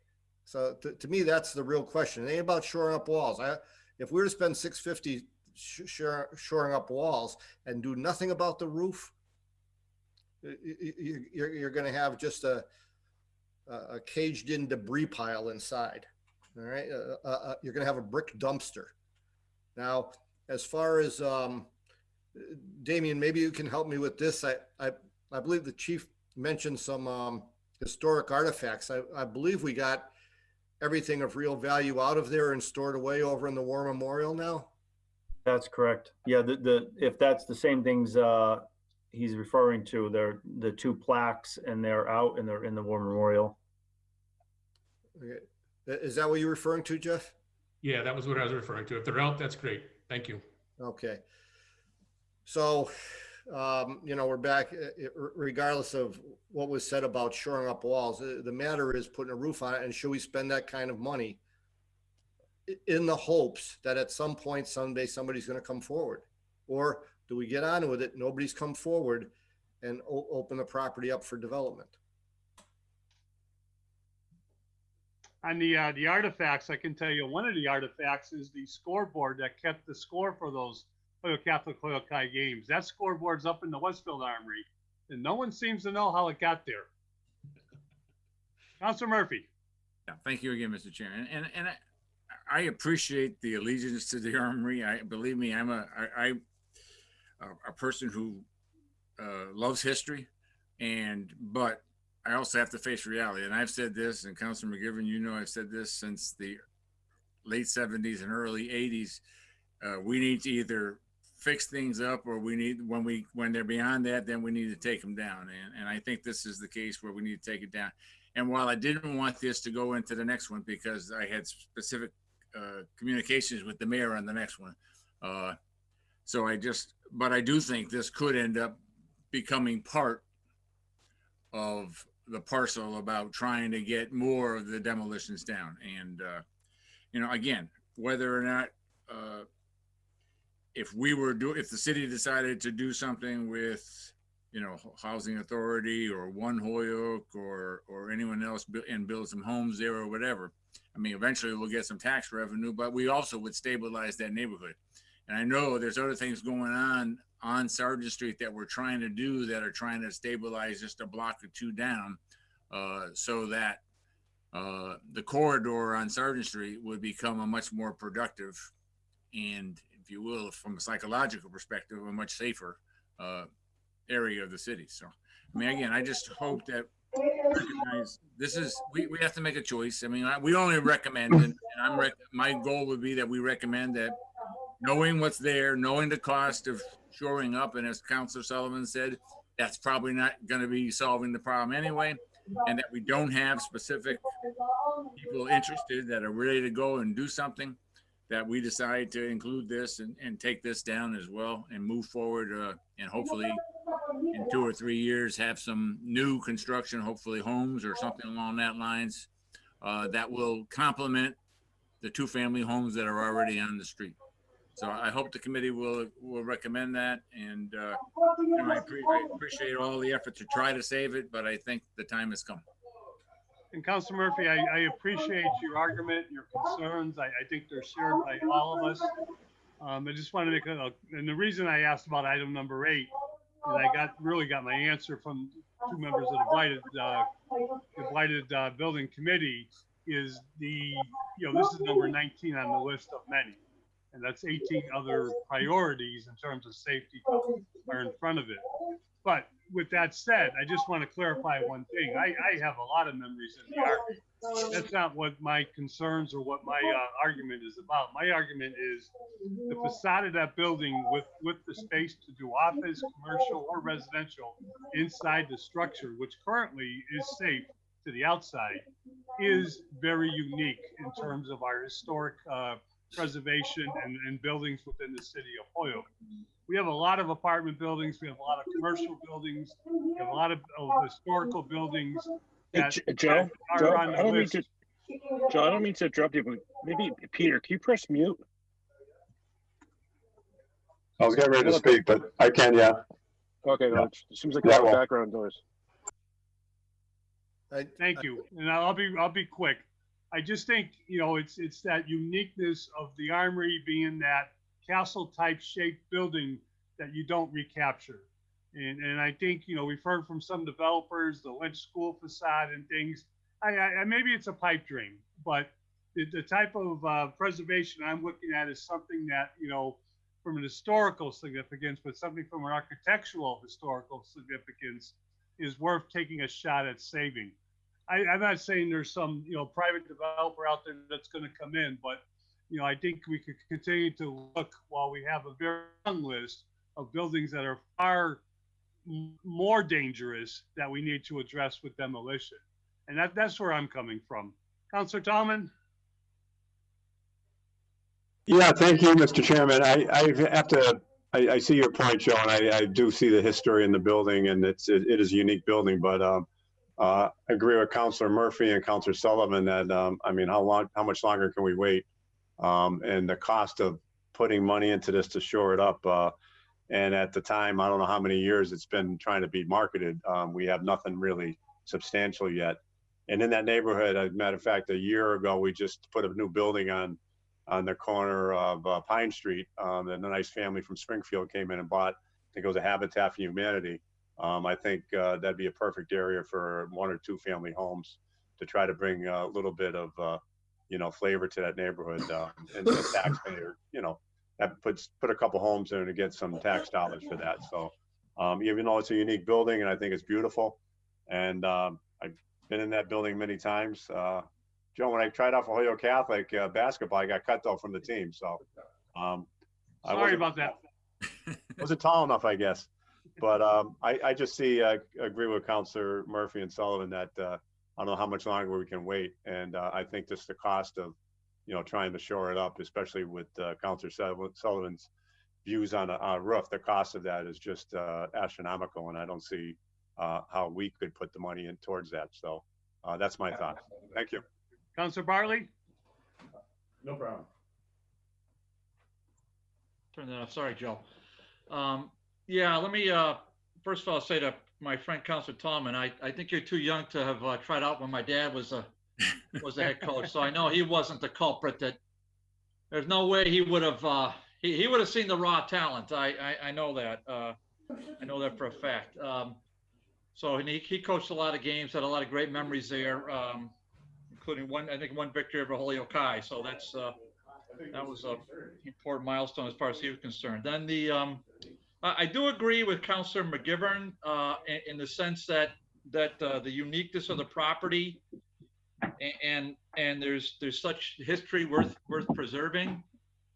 And then I hear what Councilor Sullivan has to say about the $1 million. Now we don't have that in writing, but you know Mike's been around this business for 40 years, so I'm going to lean on Mike when it comes to cost estimates in this domain. And then the only other thing I was just going to mention, Mr. Chairman, is the I think I heard what you said about the what Chief Preskopowski said about or Mr. Cody said about the 18 or 19 other properties, and so I think we can buy some time, but to me I'm not sure where those other properties are, but I'm going to hazard a guess that the location of the Armory, situated where it is, when there's been some pretty new developments across Pine Street and then diagonal on Sargent Street, and then just back down the road with the building that Mike Moriarty moved, and then what Councilor Murphy or somebody said, Councilor Tallman said about the Habitat for Humanity, that we proved that little variance, that little sliver, little parcel, and they jammed a home in there finally after a long wait. But at least it's in there. So, and then just go down the road a little bit. I mean, you know, the CVS, some of the other development in there, you know, one of my clients is trying to reopen that pizza place on Sargent. I mean, she's, whether or not that's gonna happen, but, you know, they're pretty good Greek pizza, so I hope they get it going, but, you know, it just seems to me there's been some activity there, and that lot has some marketability to it.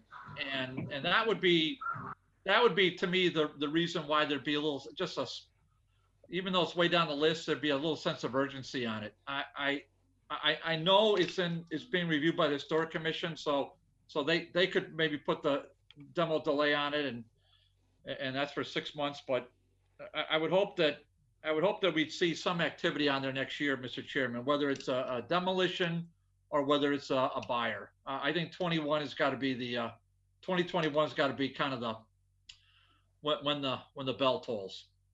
Thank you. I believe everybody's that has raised their hand has had a shot. I appreciate all the comments. Before we entertain a motion, I just want to leave one more food for thought, and this is a little bit more general. I think we've all said our piece, and there's no sense of being redundant. This happens a lot. We have an order here that separates a building from a list of buildings that we have. We have orders that have asking the Forestry Department to take down trees. We have orders about sidewalks and paving roads where we cite a city councilor, maker of an order, cites a specific, need and concern, and well articulated tonight by Council Murphy, and I think a lot of other concerns well articulated by not just city councilors, but by our building inspector and by our chief of the fire department. Are we asking that this be treated separate from the list? Are we asking this to be bumped up on the list, which isn't really our prerogative? Or what are we doing? And what, I think Councilor Murphy wants to answer this question, and maybe he sees where I'm going. Councilor Murphy. Yeah, I think once you get to the next one, which again, I wanted to keep it separate because this came up originally. I wasn't looking at this until I got the report saying the cost of trying to shore it up and all of that kind of thing, and that there were no specific things coming in. And then I thought, can we afford to spend $650,000 just to hope that someone's going to come and do something with this? And, I've had people talking to me, what's going to go on with the Army? Are we taking it down? Is there going to somebody coming in there? But I think potentially, because I think one or two, maybe even three of the buildings that are on the list of the order that myself and Councilor Sullivan filed in February have started have already been in the process. And one of my arguments all along is we're spending $150,000, $200,000, $250,000 to take down a building anyway.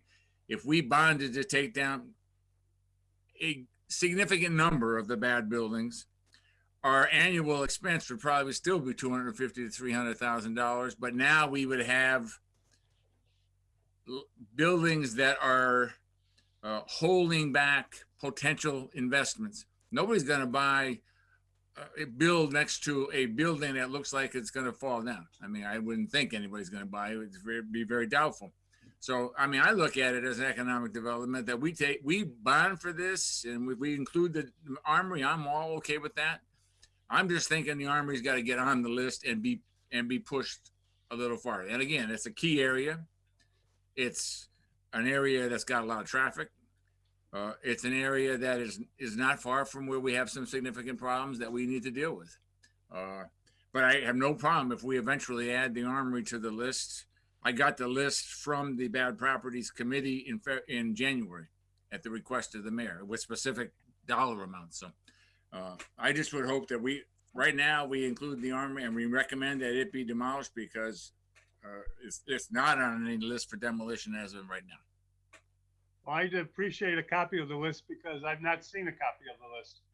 At least you got it on the order. On the order we're talking about? On the next one. Well, we're not on the next one yet. You wouldn't let me do that. No, I know. But when you my get question there, is, where are we putting this in terms of a priority?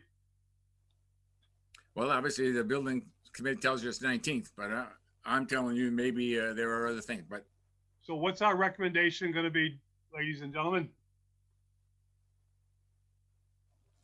I'll make a motion to table if there's no motion. No, please make a motion to Well, that Make a motion motion fails to for lack of second. Second. Second, motion made and seconded to table. All those in favor, please Aye. raise your hand. Aye. All those opposed, please raise your hand. No. Okay, motion to table fails. Motion to send a letter to the mayor and the blighted property committee concerning this Send it directly to the mayor and the blighted property committee and the HRA, right? and the HRA, who's not here tonight. I don't know, were they Well, invited? Were they Yes, Joe, I invited? have a quick- goes the mayor, and we'll go on to the next item in a minute, but Joe, did anybody give any reasons why they couldn't make the meeting tonight? I'll refer that to our administrative assistant. I'm trying to get Ryan.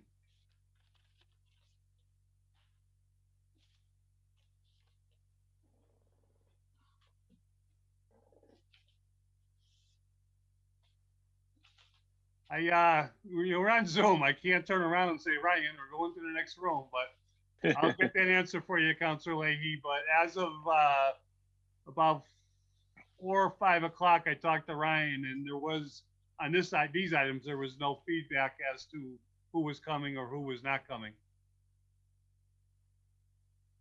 Okay, so the motion is that we adopt Councilor Murphy's order sending a letter to the 3 interested parties, the mayor, the blighted committee, and the HRA. Is there any further discussion? With no priority, just that way? All those in favor? Aye. 4 in favor? All those opposed? No. Sorry, I was on mute. Yes. Okay. So it's 4-1, I believe. I'm against. Thank you. Can we go to item number 8? Motion to take item number 8 off the table for discussion. Second. This was filed by Councilor Murphy and Sullivan back in February. I think it's the second time we've taken it up, but the order is in the Finance Committee to meet with the mayor, the treasurer, the auditor, to discuss bonding for the demolition of the following buildings recommended by the Problem Buildings Group. Is that the blighted building group? Yep. Okay. In addition to a portion of the bond should be used to purchase a used excavator estimated at $150,000, which could reduce the city expenses for demolition, drainage improvements, utility replacement, and road work. The buildings in question are 394 High Street, 146 Brown, 16 Commercial, 345 Dwight Street, 115 Newton, 281 Main Street, 246 Lyman, 84 Newton Street, 106 Pine Street, 115 Cabot. The total estimated cost for demolition is $2,084,000. Motion to take it off the table. All those Second. in favor? Any opposed? Aye. So moved. Before we get to Councilor Murphy and Councilor Sullivan, I have to ask, who is representing the mayor, the treasurer? I know our auditor is still with us. Anybody from the mayor's office? Ryan, anybody from the mayor's office get back to you? No, Joe, they did not. And you reached out to Mr. Bloomberg and to the mayor, correct? Yeah. Anybody from the treasurer's office? Anybody from the treasurer's office get back to you? No, Joe, I haven't heard, I didn't not hear back. Okay, well, we I do make a have our motion to auditor, table. and we do have Damian and Jeff, our building inspector and chief of the fire department, and we appreciate the 3 of you being with us. So with that in mind, Councilor Murphy and Councilor Sullivan, do you wish to proceed? Because I have some questions for the people who are not here.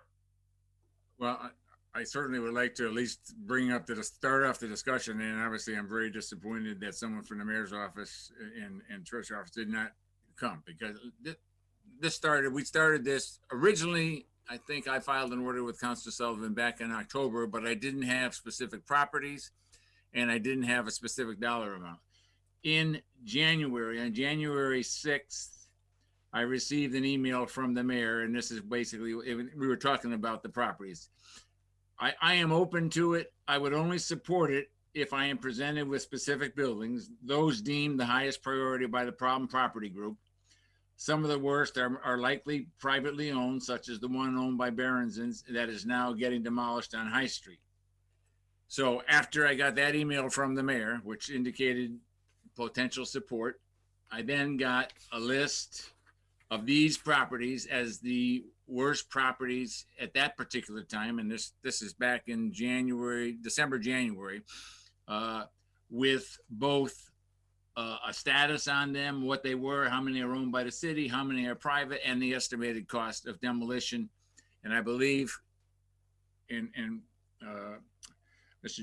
Cody probably can tell better than that. I believe the costs are estimated if we were going out rather than having some of it done in-house, and obviously some of it can be done in-house. And that's how I came to the $2,084,000.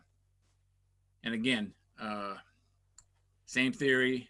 I mean, we can do 2 or 3 buildings a year and constantly have buildings that are still holding back revitalizations in neighborhoods, or we can clear the buildings that we know we're not going to save, and hopefully then be able to market open land to somebody knowing that the city is not allowing these vacant buildings to deteriorate the neighborhood. And also just for the people in the neighborhoods, I mean, to be living next to boarded up buildings is not a quality of life for those people in those neighborhoods. So, I mean, my goal again is we're gonna take them down one way or the other.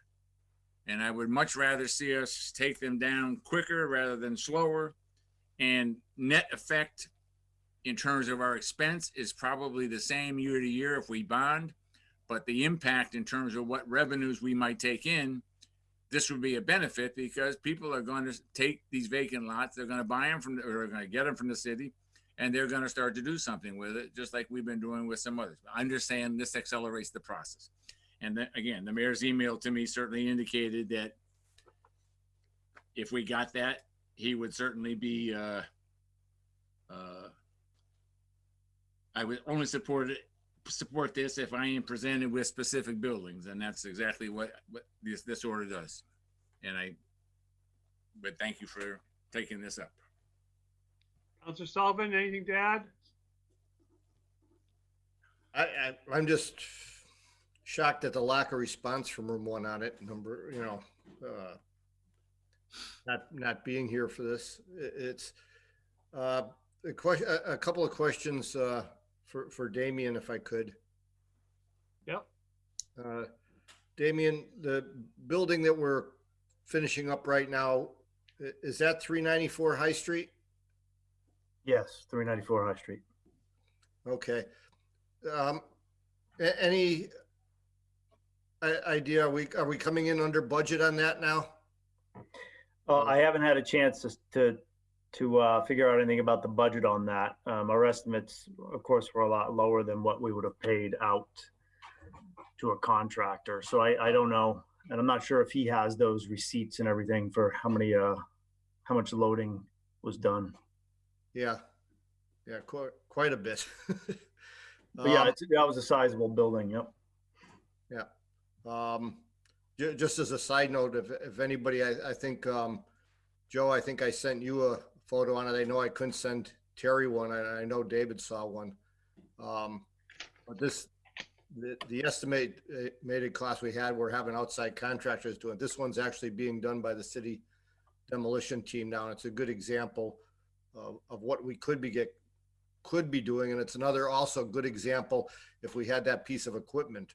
Right now, the piece of equipment that they're talking about here is being rented. And I would imagine we're a couple of weeks into it that the rental price is probably somewhere in the neighborhood of $8,000 or so.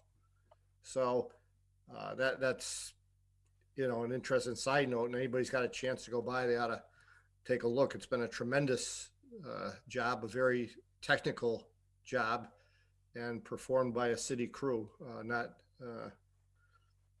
something we should be really proud of. The rest of it, this was months and months and months ago. Since we put this list together, we've seen the roofs blow off of multiple other buildings right up on High Street. They're still sitting there unaddressed by the landlords. We've got multiple other properties that could be added to this list already. The only thing I can suggest is at this point, we send the actual request. We're getting no input from them. Just send the actual request to do it or not do it and put it on his desk. And to the Buyback committee members, Damian maybe and the chief, prioritizing these lists. Is this from the Buyback committee that this is the priority of buildings that need to come down? This was at the time when it was requested of me, I think by Councilor Murphy a while ago, and I gave him a copy of the list by safety. We have two ways to look at it. It includes economic development impact as well. And I think I organized it for the safety aspects, but 3 of them on the list are in our queue to do in-house. That's 394 is, as mentioned, already complete. 588 High and 106 Pine are 2 of the next ones, but more have been added since, including some that you've spoken about at the council level, 136 and 138 Cabot, because one of those is to be released for surplus. But they're both in pretty bad shape. I think past the point of no return, they've had a collapse. So even though we've done a couple, I think we would just move down the list a little bit. I'll have to answer your question. No, it does. I'll remind everybody, and thank you. It's we're here to talk about this because it's important. It's concern has been for some time. There isn't no one, like Councilor Murphy and Councilor Sullivan that have been on top of this this need and this demand. And I know Damian, and I know Jeff, even before you were chief, you understand the importance of this, and we all do. This bond, my questions are, where does this fit in our overall picture for bonding? And what are the paybacks going to be on an annual basis by the city? I get what we're going to get from it, and I can support that. But I need to see this from a financial point of view of where this fits in with the scheme of bonding, what future bonds are out there that we don't know about, that have nothing to do with them demolishing buildings,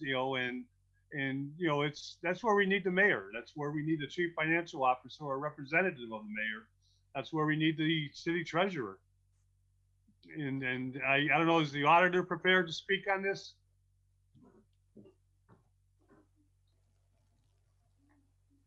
She's here, but away from her computer.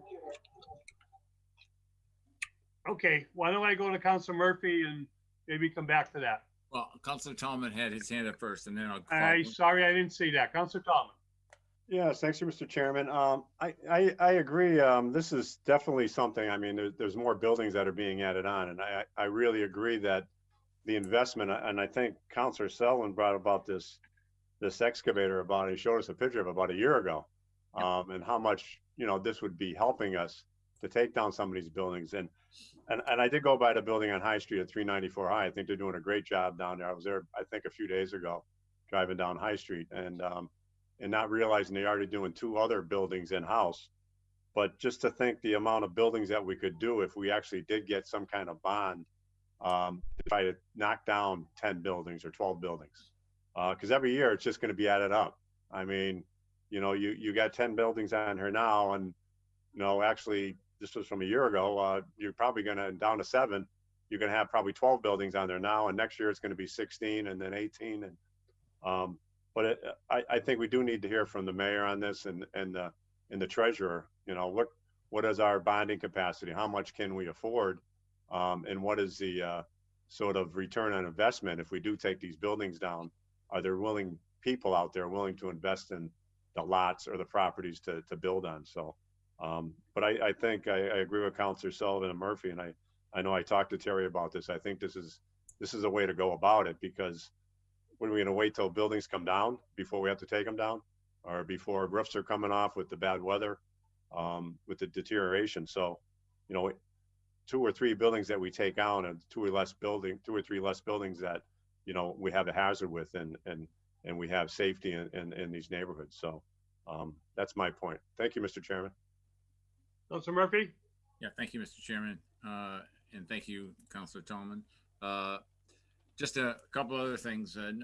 One of these buildings, 115 Cabot Street, is the building right across from the Boys and Girls Club where they just, we gave them a nice grant, I think from CPA money, and they built a nice playground. I know they're very concerned that right next to their new playground area, if they ever get to use it, is this building. But I also agree that, I mean, we could buy, and again, my theory is that, and it's only my theory, but that we would end up, if we, and let me also, before I go any further, let me thank Mr. Cody and Mr. Gonzalez and the fire chief and Crystal. They've all been good giving me information in terms of how this is working and how we're trying to do things and all those kind of things. So I want to emphasize that, and they gave me a lot of information, obviously.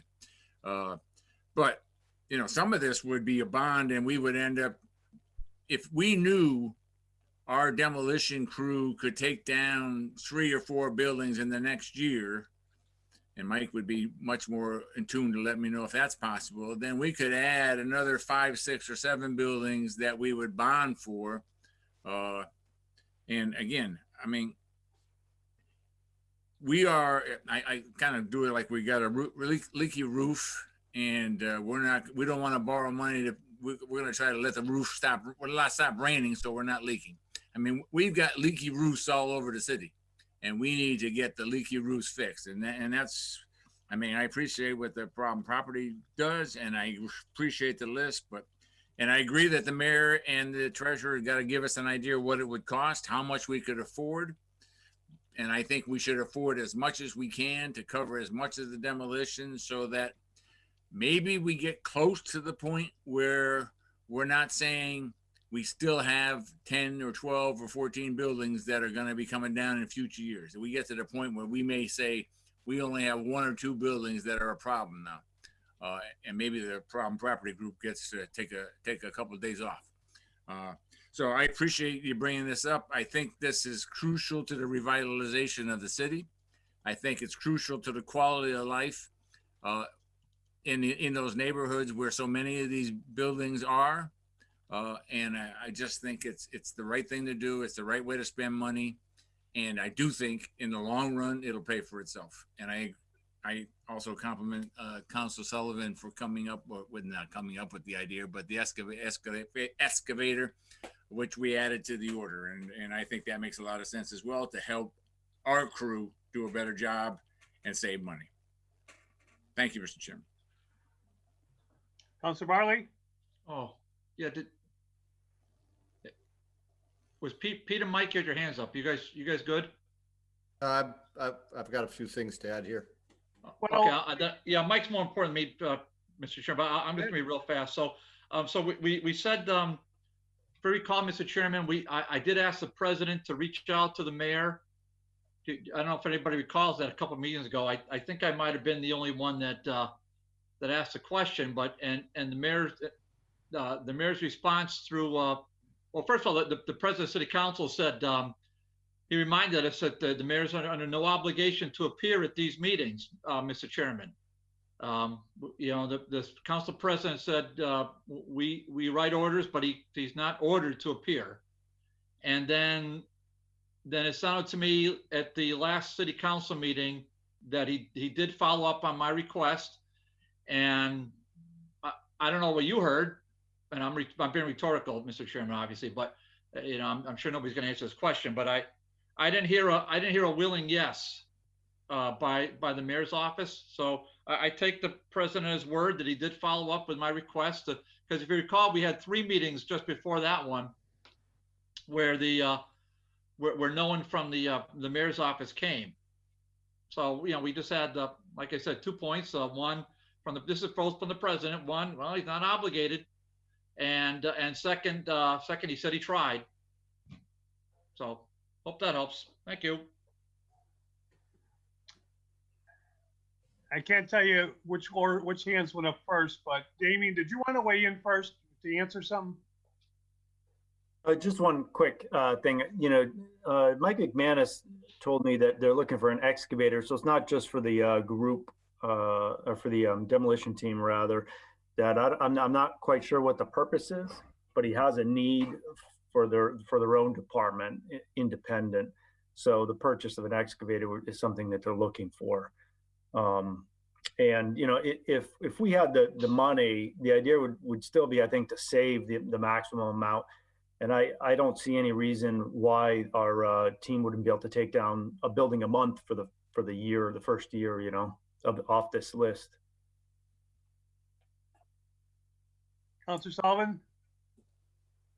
Yep. Damien just hit on a very important point here.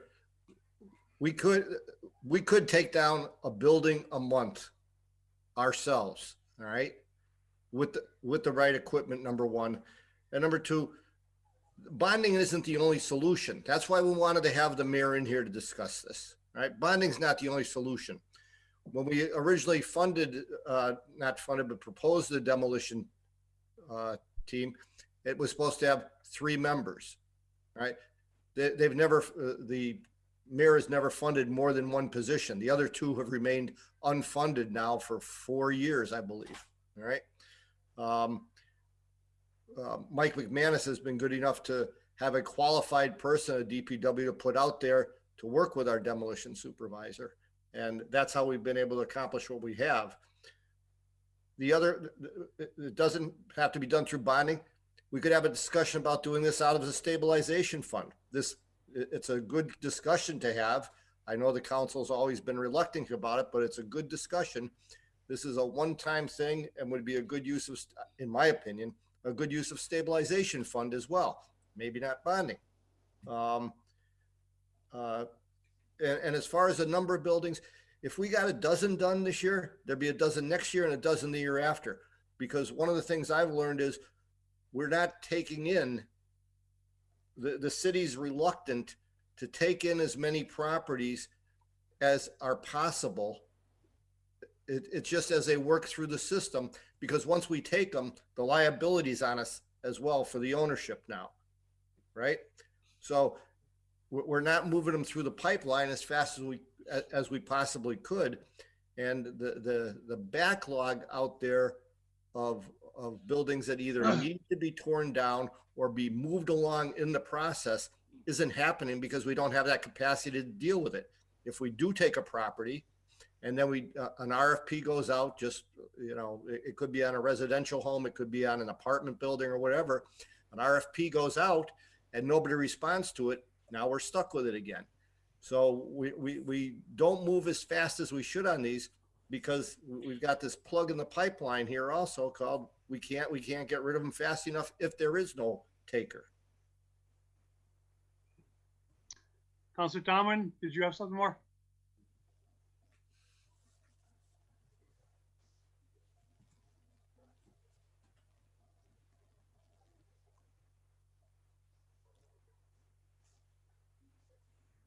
I'm all set, Joe.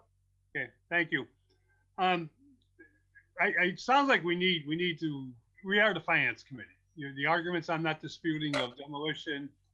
My questions about affordability include, and Councilor Sullivan, you just have said it twice tonight, exactly where I'd like to explore this with. It doesn't have to be the mayor himself, but you know, a representative that has the ability to speak for the mayor, and certainly someone from the auditor's office. I'm not saying we need bond counsel at this point, but at some point, maybe we do need to speak to our bond counsel. Here's my concern is, I mean, the excavator, I agree with. I think for $150,000, or Mike, I'm not sure if you got a price tag on an estimated cost for an excavator. You know, we can find that in free cash, I hope, down the road, or find that in stabilization as an emergency expenditure, perhaps. But that should stand by itself. You know, that's a piece of equipment that will pay for itself or will be used for the next 20 years or more. And certainly, you know, if we need to bond for it, the only reason when we bond for a piece of equipment like that, it costs more because we got to pay the bond back at the interest. Here's my problem with demolition, with bonding for demolition. It's a quick fix, but it's going to cost us either 20 years or 30 years to pay back. And that's going to be in our budget for the next 20 or 30 years. What is that X amount figure going to be coming out? We're going to have to budget for. And as we're budgeting for it over the next 20 or 30 years, how are we going to now, and Damien pointed out, we all know, at least, or I'm sorry, I think Mike, you pointed out, at least 2 roofs have flown off on High Street, since this list has been put together. And those are private properties at the moment. And I hope the insurance companies are doing and taking the steps to shore those buildings up and do what has to be done. But this list is going to continue to grow. And if we bond for 20 or 30 years for $2 million, is that going to prevent us from having choices of in the budget doing demolition as we've been doing, through the city itself? So as much as I want to see it, I'd really like to hear from the powers to be as to affordability and what impact this has on bonding capacity and what impact this has on future budgets. And seeing no one here to answer those questions, I'm willing to entertain a motion to table, but I'm not too sure. Councilor Murphy. Yeah, and I don't disagree with you in terms of, and that's one of the reasons I wanted this to be heard. But I do think we need to make a financial commitment to accelerate the demolition of bad buildings that we know are not going to be rehabbed, and long-term. And I don't necessarily think it has to be a 20-year bond. I mean, and again, I don't know what the final amount. This was just in terms of 10 or 11 buildings, but that was also with much of the concept that this was going out to a contractor, but we know we've got a potential. And I agree with Councilor Sullivan. If we could have another person assisting on demolition, we could take more down and do it at a very reasonable cost and do it quick. But we have got to get to the point some way where we clear an unbelievable percentage of the bad buildings. And this city cannot thrive. I mean, when I used to work at the college, people would tell me they don't go because and one of the reasons they didn't come to the city was because they saw blighted properties, boarded up buildings. I mean, that's just their visual image. And that is an image that says, right now, I don't want to invest in the city, or I don't want to live in the city. I mean, we need to solve the problem, and the problem's been going on a long time, and we're going to have to spend some money to solve it. And if we do it piecemeal, the piecemeal is going to continue to leave us with buildings that are still holding us back in terms of investment. So again, I appreciate all the time, and I wish the mayor were here, and I wish the treasurer were here, and I wish we'd get more financial information. But I hope that we can push them to show up and then give us what's it going to cost? How do we do it? How do we pay for it? And, then again, I would ask the Blighted Committee to keep adding properties, and let's get them done. And I think we all appreciate that, Councilor Murphy. Just food for thought before we take a motion. I mean, I think it's there, but with the list from the Blighted Committee, or even this list, but the entire list as you look at it, Councilor Murphy made some good arguments about the Armory property, reuse being, looking for someone like One Holyoke to do duplexes and things of that nature. I think we need to know on each property that if we're being asked to include a property to be bonded for, what the potential immediate reuse is. I know the in-process stuff, unfortunately, 394 High Street, we're still paying for the Essex building. If I'm correct, 394 House Street is the building that was damaged by the Essex building coming down. And, these are the things that worry me. But if we're going to pay for a bond, we need to tear down the building that's going to be immediately being, very soon put to reuse to get it back on the tax rolls. And then we have more taxes coming in to pay for the cost of the bond. But these are the things I need to hear from the treasurer, the auditor, the mayor, and anyone else that wants to talk about the financing aspect of this. The arguments are I agree with. The arguments are why, and the argument's not going away, but the budget isn't, we don't even have a budget yet. Which is hopefully soon. Do I hear a motion to table on this one? Motion to table? Hang on, I still got my hand up, Joe. Oh. Councilor Sullivan, for the third time. That's not the full city council. You can speak all you want in committee. Well, I won't do that, but to the chairman's point about immediate reuse, even if we have no immediate reuse, some of these buildings, a vacant lot is better sitting there than what is sitting there. We just had, I don't want to gross everybody out, but we just had a building on Main Street where they found a corpse in the building that had been decomposing for several weeks. Right? These buildings are a horrendous situation, and they've got to come down regardless of whether there's people lined up or not. They have to. I'd like to just take a quick straw poll right here, just a simple yes or no. If we could hear from Councilor Vacan and anybody else, Councilor Graney. Councilor Graney, if he's still out there, if they thought that this would also be a good use of stabilization fund, forget bonding. Is this a good use of stabilization funds or not? So, Councilor Vacan, if you wish. thank you, Mr. Chairman. In answer to the direct question, I find myself going back and forth, listening to the discussion, because on the one hand, I'm troubled by the long-term cost of the bonding. And if we are in the process of looking at a capital purchase of equipment that could be shared, I don't even know if that's possible between DPW and demo. I'm not sure about that. But my first preference would be if we could convince our mayor to use a good chunk of the community development block grant that has been pursued a couple of times in the recent past. And then if we could look at, although free cash, I don't think is going to come in really high, maybe some kind of a match one time out of stabilization if we brought community development block grants to bear, to make, to Councilor Murphy's point, a big difference. Right now, I do agree that we need to do something to change the face of the city. I mean, when people are basically describing our downtown as looking like a bombed out city, I mean, that's definitely not a sales point. So I would like to try to create a match of CDBG, maybe a one-time portion out of stabilization of, I couldn't tell you the amount, but that's sort of what I'm thinking about as you folks are discussing. Thank you. Okay. Councilor Bartley? Oh, okay. Thanks.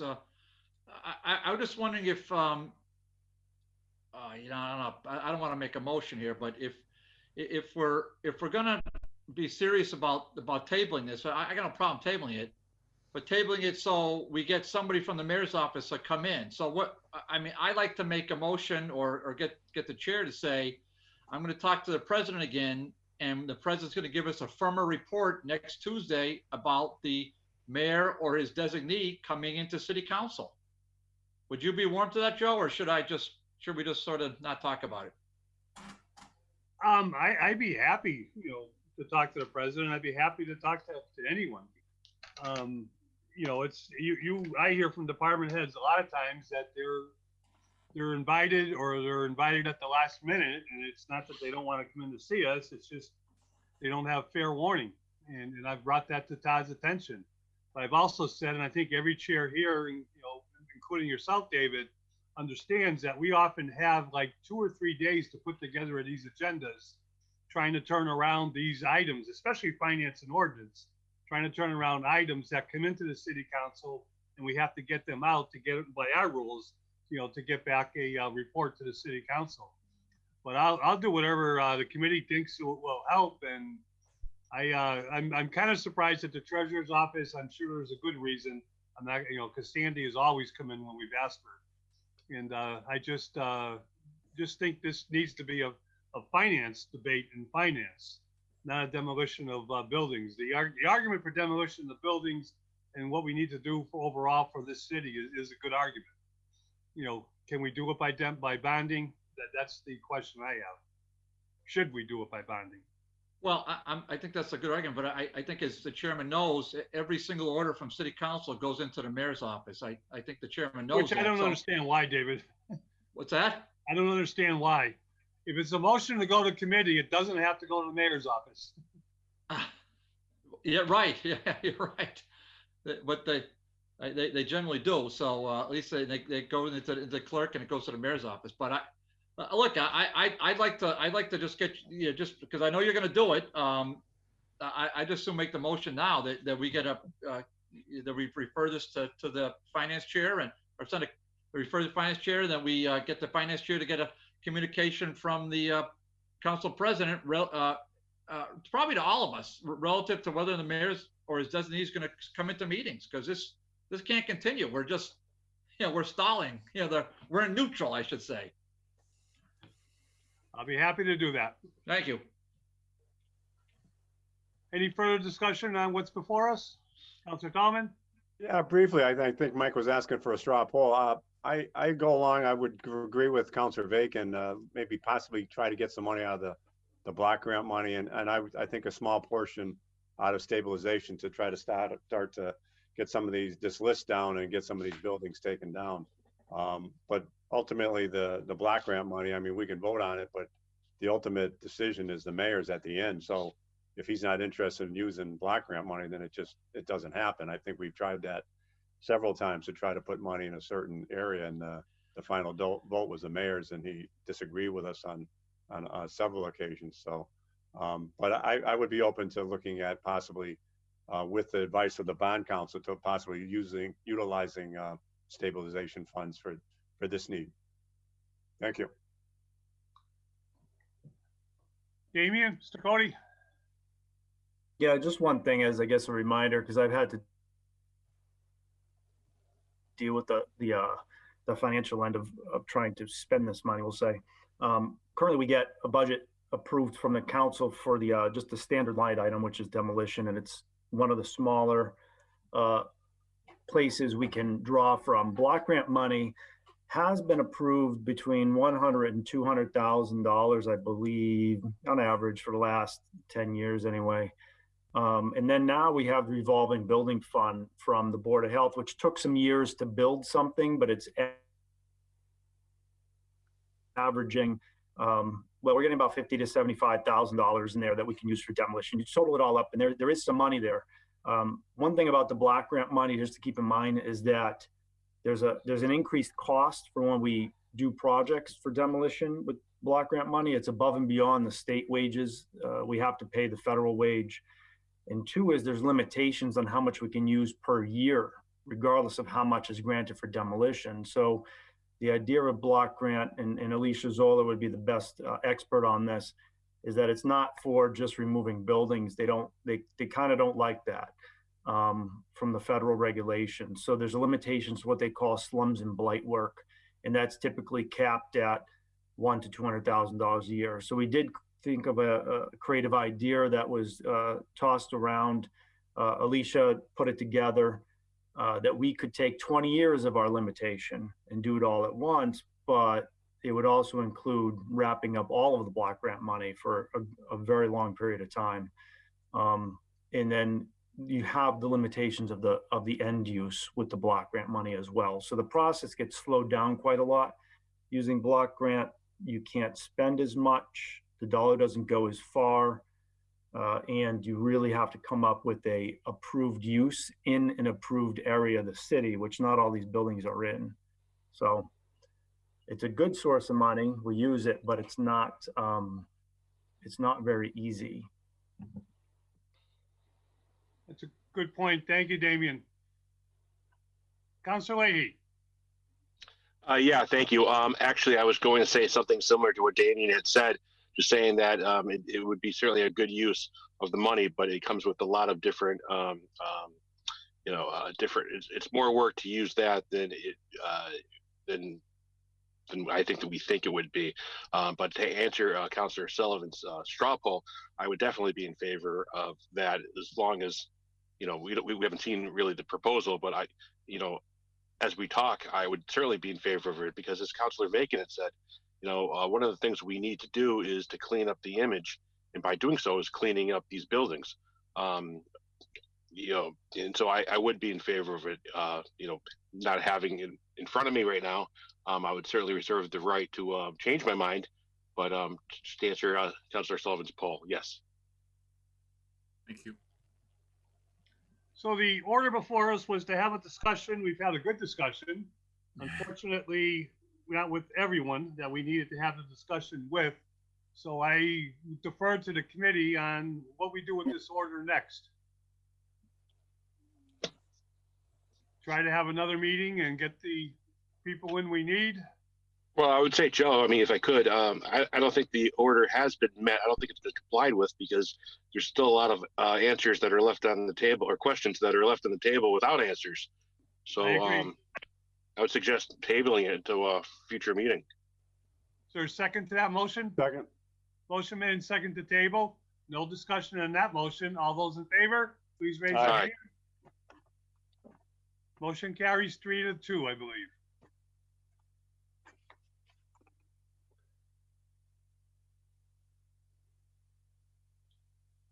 Item number 9. Mr. Chairman, could we take item 11 out of order? Well, seeing no one's here from the mayor's department, I guess that's a good idea. And Kip Foley's been waiting patiently for quite a while. So Can you make that motion, Councilor Sullivan? yeah, motion to take item number 11 out of order. Second the motion. Second to take item 11 out of order, just to go to the CPA. Any discussion? All those in favor? Any opposed? This is filed by Councilor Sullivan in a request that the City Council will allow and approve the funding of $18,000 in CPA fundings for a small grant program. The order is written that this would allow up for 6 or more small grants in a potential cap of $3,000 per cap. Under discussion, Councilor Sullivan, could you please run us through this? We do have, unless you want to defer to Kip, are you still the chair of CPA? I am. Okay, Kip Foley is with us, who's the chair of the CPA. Is there anyone else here from CPA to discuss this? No. All right, then we can open up the floor to Chair Foley and Councilor Sullivan. Okay, thank you. I'll give a quick overview here. What the CPA is looking to do is to streamline the process for doing small grants. Right now, you know, the whole process with going through the council and through committee and everything, it can take up to 4 months or more sometimes. So what they would like to do is get approved an appropriation of $18,000, right? And that would be used to fund a variety of small grants. And they've put some nice stipulations together. First of all, none of the grants would exceed $3,000.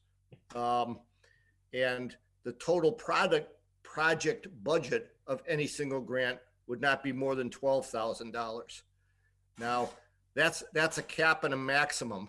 So that would allow for at least 6 if they all went the full amount.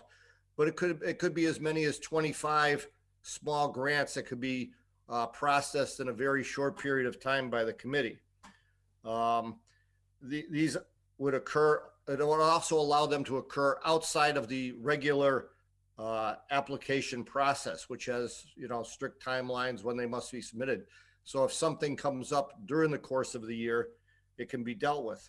A good example of this, where we had to go through the whole process and through the city council, was just for $500 for redoing the lights on the outside of the city hall, the historic lights on the outside of the city hall annex. The small grant application, as I said, can be submitted any time of the year, but the people are limited to just one grant, one application per year. So this could be for signs, plaques, bleachers, playground equipment, archiving of historic records are just a few of the examples of what it could be used for. What it can't be used for is for acquisition projects, large multi-stage projects, cost overruns on existing projects, privately owned historic buildings that provide no public benefit, and it cannot be used for supplanting any municipal funds. So it's got some pretty strict guidelines. I think it's a great idea. The appropriation itself, I know we have a council rule about anything above $200 having to go to the council, but the request here is for $18,000 to approve for the council. This is already similar in precedent. What we do with CPA, we approve the administrative budget every year for, I believe it's $30,000 or 50, I believe it's $50,000. And they don't come to us every time. They have to buy some copier paper or some other stuff. And all these small things go through that budget. This is similar in respect to doing something like that. Also, if after 1 year, it is a new program, this is done in a few other communities, it's modeled after that. The council will still see the projects that are done, the results of the projects that are done will still all be reported in the annual report. And if after a year, the council doesn't like what they've seen, they don't have to approve it the following year, or they can approve more, or they can approve less, however it goes. But I think it's a great idea, especially some of the projects that do come before the committee, to be able to get a fast answer. Some of these could be turned around in a matter of weeks. Kip, if you've got anything I've missed on or would like to weigh in on this. Chair Foley? Well, I realize I've wasted 2.5 hours, Mike, because you said everything I could possibly think to say about it. Not that I haven't enjoyed myself, but no, I mean, I think just to maybe restate some of what Mike said, you know, this proposal or idea for a small grant application program was not my idea. It was another committee member's. And, you know, the CPC discussed it, you know, at length, some of the pros and cons to it. And, you know, the committee took a vote, I think it was unanimous, to ask Councilor Sullivan to bring the program to the city council, asking, you know, again for approval of a pool of money, $18,000, which is, to put in context, is you know, 18 out of about $500,000, you know, worth of CPA funding that's available each year for projects. With the idea being twofold. One is that it is a streamlined permitting process through the CPC. It's like a 2-page application. It's not a 2-stage application like the regular program is, where you submit an eligibility application and the committee makes a determination whether or not the project that you're proposing is qualifies for CPA funding. And then all of the applicants who are deemed to be eligible submit a more comprehensive application for funding. This is you know, the small grant program is a 2-page application, and again, it's a maximum of $3,000 per applicant on projects of budgets with a maximum of $12,000 for a project budget. And the idea being that,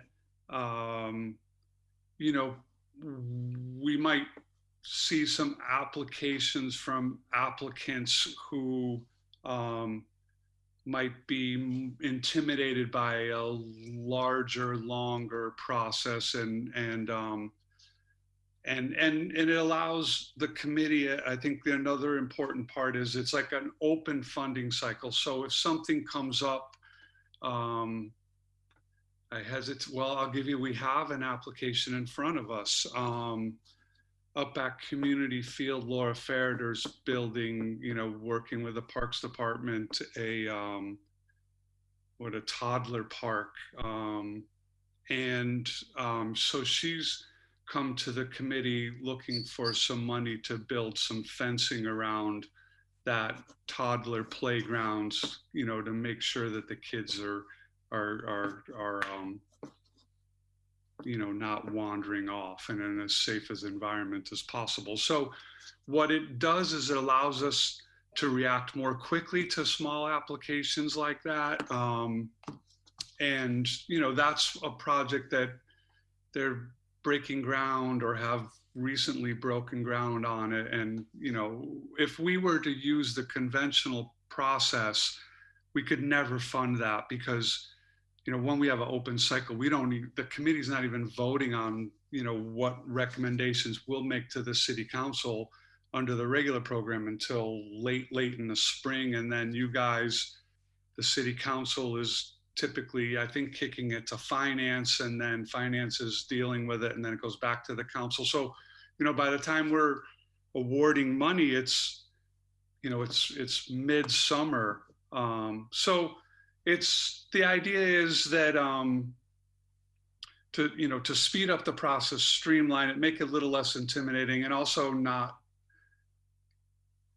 ask the council to deal with a number of small grant, 500, 250, 1,000, 2,000, 3,000, because, you know, I think the committee is committed to doing the small grant program.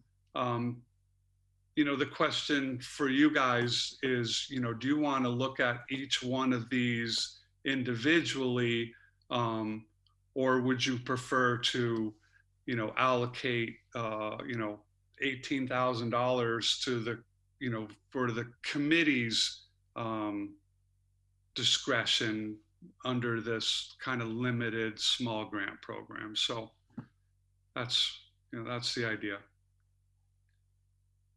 Thank you, Kip. Thank you, Mike. Just a couple of suggestions. I think it's a good idea. I think it's understandable and makes a lot of sense.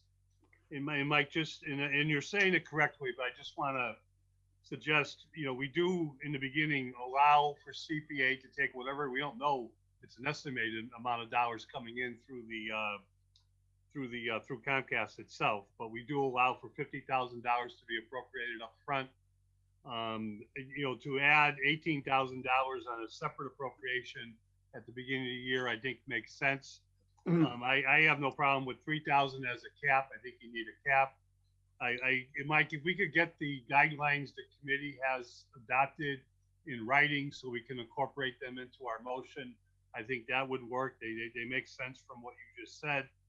And I would make one suggestion is the $18,000 would be for the fiscal year. If you don't use the full, say it's 18, but if you don't use the full amount of money, the money has to carry over because the money exists. But that the next year we take a vote at 18,000. So you might, if you carry over 2,000 from one year into the other, the next year we would only be appropriating 16,000 and staying at the $18,000 level, so that money doesn't build up for some future CPA committee if you don't use it on an annual basis. But that's just my thoughts. I'd open it up to the rest of the committee and other counselors. Is there any discussion or questions? Councilor Tallman? Yeah, thank you. If I could, before you start. Okay, go ahead. Councilor Sullivan? I think, and Kip, you could correct me if I'm wrong on this, to address what Joe just said. It wouldn't roll over. It would go back into the general fund. Well, the general fund is CPA. The general fund, not the city general fund, the CPA fund. It wouldn't roll over into this appropriation, would end.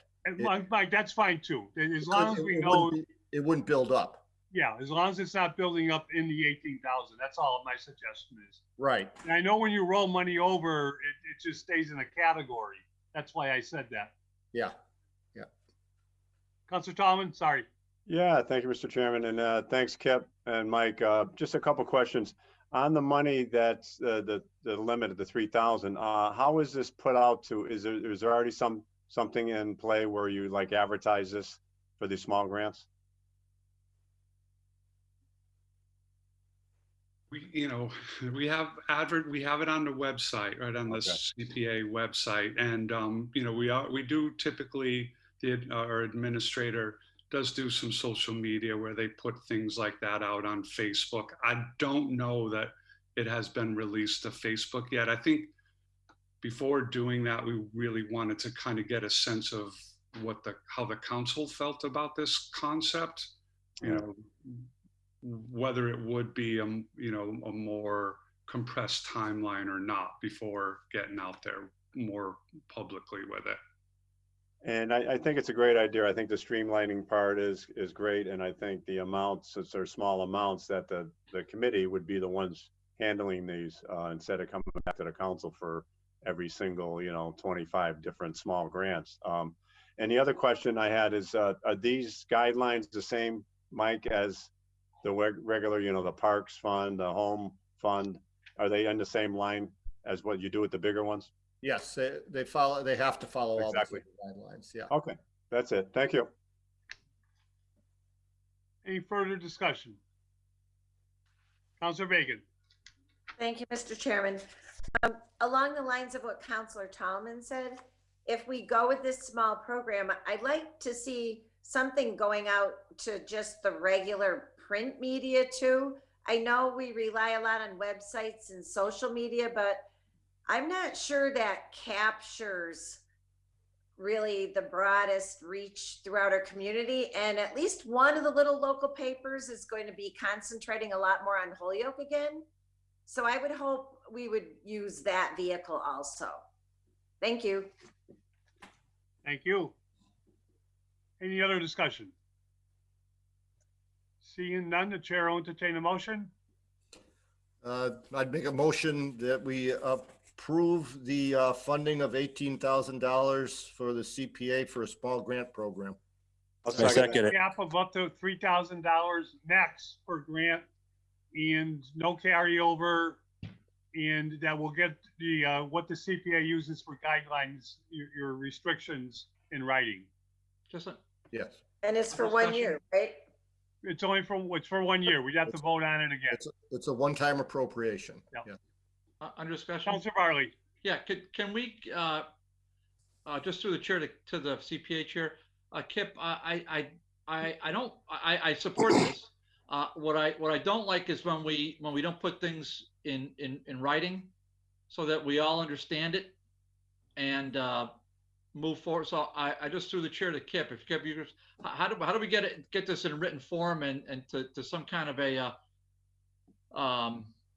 so there'd be follow up and that sort of thing, and it'd be understanding what the roles and responsibilities are. You want me to do that, Kip? Yeah, sure. Right. So right now, if you go to the community preservation webpage and just scroll down about halfway, the community preservation small grant application is there. You can click on it. It's only 3 pages. The first page, and I tried to get this out to everybody, but there's the first page. It's on there, and that gives the complete description of pretty much what we went over, the not to exceed 3,000, the total. Oh, okay, Mike. It's got everything's there in print. We could send it, I guess, as a communication to the rest of the council and stuff too, so they don't have to go look for it. Well, thank you, Mike. I appreciate that. Mr. Chair, can I continue? Just through the chair. So Mike, I think that's great. Let me just put it another way. The state law contemplate this? I mean, are we allowed to do this under state law? And I just want to be, I just want to get, yeah, I don't know if we need to get something from. Yes, several other communities are already doing this program, and it's modeled after what a couple of the other communities are doing. Okay, so that's a big help to me that we, and is that reference on your cheat sheet there, Mike, as well? Is that reference on there somewhere? No, that's the actual format of it. What's out there on the my cheat sheet is what's out on the web page. No, I get that, but I'm just saying, does that little page reference a part of state law that allows that? I guess I'm glad to know that other communities are doing it, but I feel a lot better knowing that it's allowable under the whatever I'm sorry, I should have looked it up before I spoke, but I didn't have a second to do it. So under the provisions of state law where we established this, that the state law allows us to sort of carve out this exception where we don't necessarily need direct city council approval for all the, I mean, I want to know that that's in fact, I mean, I'm glad other communities are doing it. That's good news. That makes me feel good, but that doesn't tell me that state law allows that. And I want to be sure about that. Can we get that confirmed somewhere, Kip? Go ahead, Kip. Yeah, sorry, I was unmuting. Yeah, Dave. There's a Community Preservation Act coalition, and they're pretty responsive to answering questions from their member communities, of which Holyoke is one. So I'm happy to send an email to them and ask them to provide some legal authorization for this concept of. Great. Thanks, thanks, Kip. Thanks, Mike. Yeah, I'm ready to go, Joe. Just want to get something like that on the record, just so we have a foundation. Good questions. I appreciate it. Before we take the vote, Councilor Tomlin? All set. Okay, everybody all set? If there's no further discussion, the motion on the floor is that we recommend the city council approve a small grant program appropriation that would be at $18,000 max per year. Small grant maxed at $3,000, following the guidelines as we can find. We'll get them in writing, but as we can find on the website, and we're going to get an answer hopefully by next Tuesday to the coalition as far as the legality of, I guess it's not just the small grants, but it's the administrative money too, because that's exactly what we do with the administrative money. So I think that's a good question by Councilor Bartley, and it'd be nice just so we can back up our votes by state law. Because this is not the CPA is not what we've been doing for years. It's in terms of a budget, it's kind of backwards, but you guys have been doing such a fantastic job. We're taking you all for granted, Kip, I know it can't be that Sullivan guy. It's got to be the rest of the committee. Joe, you're making a motion, right? That's the motion. If you were, I'll second it. The motion's made and seconded. Is there any further discussion? All those in favor? Aye. Any opposed? Aye. Unanimous. Thank you, everybody. Thank you. Thanks. Thanks for your patience. Thank you for taking me out of order too. I appreciate that. You guys have a good night. Have a good night. No one to Sully for that one. I already owe him. And I apologize. It's a long agenda, and I knew it, but that's okay. We have some time constraints. I was multitasking. I actually got some things done, so I appreciate you guys making me sit here. That's the beauty of Zoom. All right. Thanks, Kip. You do a great job. Appreciate it. Thank you. Take care. Yeah. Mr. Chairman, would you mind going to item 10 out of order, if that's possible? There is someone from Hazen Paper that's been here for the whole time as well, if that's possible. I hear that as a second. Second. Take up item 10 next. All those in favor? Aye. Any opposed? So moved. Order that the city council vote to have the city take over the ownership of South Water Street from the state. Once the transfer is completed, the city pave at least the roadway connecting Main Street to South Water Street to the properties of Hazen Paper, Sunoco Paper. Estimated cost of repaving $88,000. These two businesses pay taxes at the amount of average of $130,000, and as well as significant water and sewer payments. Each also employ a significant number of well-paid employees. In addition, Sunoco has stepped up to accept 10 paper recycling products, reducing the city's recycling expense by around $50,000. On the motion, we take it off the table. All those in favor? Aye. Any opposed? The maker of the order, Councilor Murphy, and then if we could go right to the representatives who are here from Hazen and Sunoco. Okay, thank you, Mr. Chairman. And I'm glad Chief Prespakowski is still here, because I want to hear what his concerns would be in terms of fire getting down there as well, because I know the road's in terrible shape. I think we have Mike McManus here about this too, right? Yeah. Mike is, and we met a little bit about it a number of months ago when we were still meeting in City Hall. So, but this is when I first got appointed 24 months or 22 months ago, whatever it was. I met with the people from Hazen. I drove down there a few times, and it's kind of in limbo. It's when 391 was built, the state did certain things, but then they aren't doing anything else. But a while ago, the state indicated to Mike and to Bob Parent that they were not adverse for the city taking over the property, that the state was not going to do any paving one way or the other. And, you know, my first thought is we've got two businesses that, I mean, Hazen Paper has 197 employees that are getting good paying jobs with benefits, not to mention the taxes and everything else. We need to make sure that we spend as much time and effort, and in some cases having to spend money, make sure we maintain our current businesses as we are trying to lure other businesses here. Because if we lose business in trying to lure other ones, that's not paying us off either. So, and I filed this. I know it's not as simple as just doing it, but I think I'd like the council to be understanding what the issue is, that we would end up having to take ownership from the state. Obviously, the mayor would have to go along with this. But if we could, the person is Charlie Sheehan. And if he's okay, he's from Hazen Paper. If he can explain the issue, and then I would love to hear from the chief and Mike McManus. Thank you, Councilor Murphy. Mr. Sheehan? Hi, everyone. Hi, councilors. Thank you for your time and taking this into consideration. We have the street is used also by the DPW to access the DPW shed on off of Main Street underneath 391. So this is, besides that, there's a lot of traffic down that street, truck traffic, the recycling trucks that are going to Sunoco. There's a lot of damage to the roadway.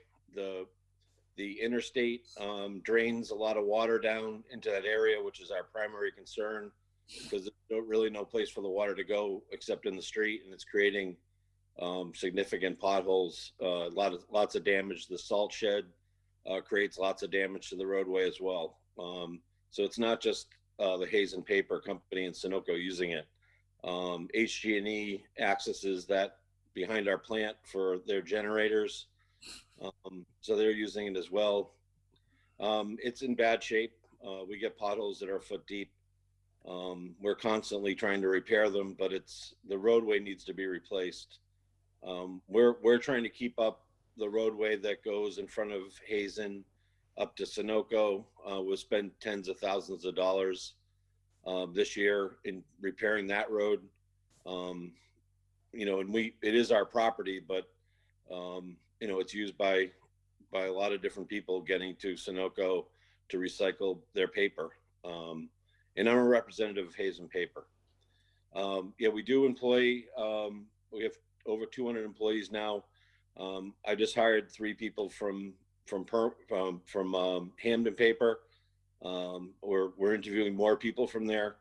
We're hiring right now, which is good and good for the city.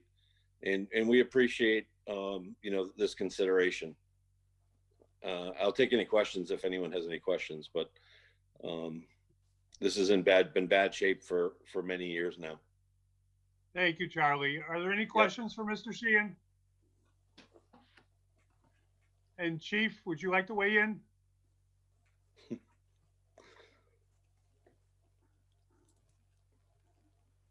Sorry about that. Yes, I would. Thanks, Charlie, for coming down. I want to speak in favor of this. This road is in awful shape. I can't even put it into words how bad it is.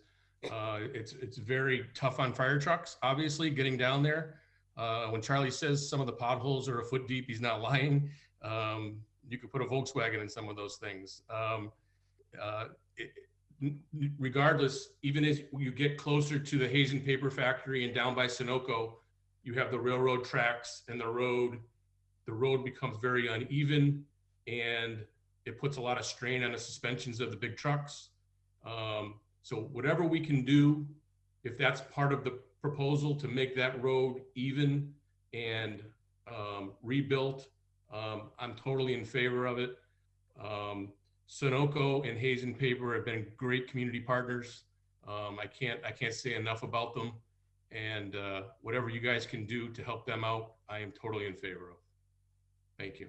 Thank you, Chief. And Mike, we saved you for last to for your comments, but also walk us through the votes that the city council takes and the votes that the commission would have to take.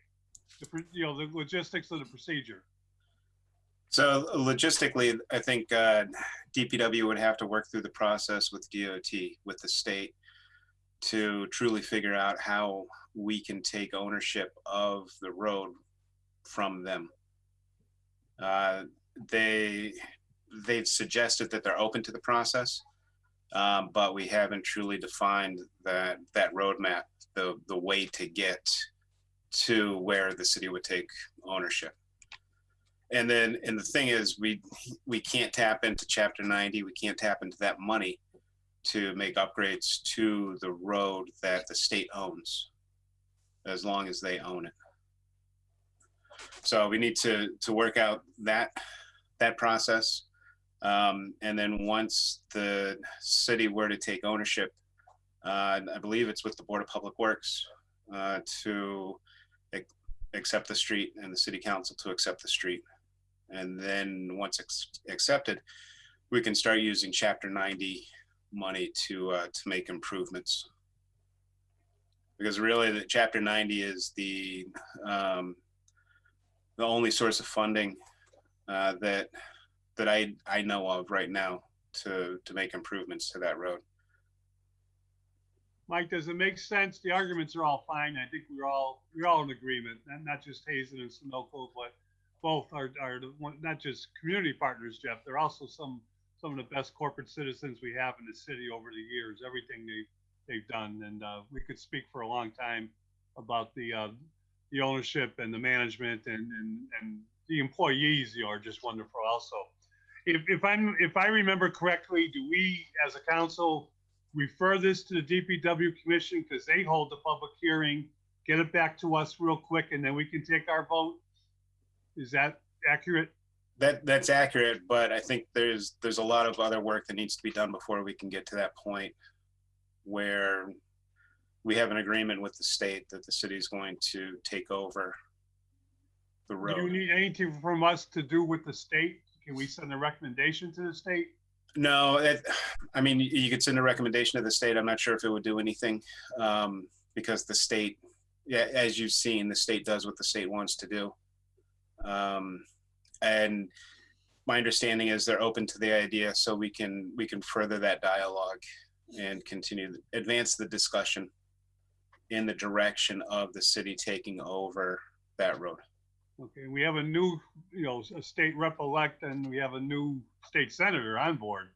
Are both of them with us?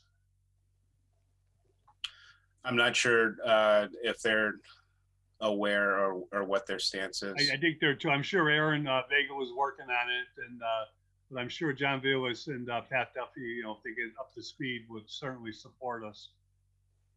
I hope. Mm-hmm. All right, Councilor Murphy. I just, if we can, and I appreciate, I know it's not just an easy, okay, we sign this and we're all set. But I mean, I know the state, I've got information that was given to us back in 2019. Yep, 2019, that the state was interested in doing it, and then it kind of got snafu'd. If we can put it on the front burner and try to move it, obviously we're not going to get anything done for this winter, but we need to get to the point where, yes, we take care of this street as quickly as possible, that we take ownership. Obviously, it kind of fell through because of 391, the state taking over this and taking over that, and then saying, okay, well, you don't have to do this anymore. And again, we got two corporate citizens that, spend a lot of money, do a lot of good things, hire a lot of good people, and we got to make sure that they know they are much appreciated. And this is one way that we can do it. It's also going to make it safer. I imagine it would improve the speed of firefighters getting down to those sites if there was an issue. So it can be a safety issue, it can be a business issue, commercial issue. And I would ask that we send a communication to the Board of Public Works and ask them to put this and accelerate the process as much as possible to get where we can be in a position to accept that from the state. I think that's the least we can do. I would add that we include our state delegation in this request, or at least a communication to them also. And then, I'm sure we've all read, in the media, Springfield, Chicopee, Westfield, money that comes into their industrial parks, money that comes into their economic redevelopment.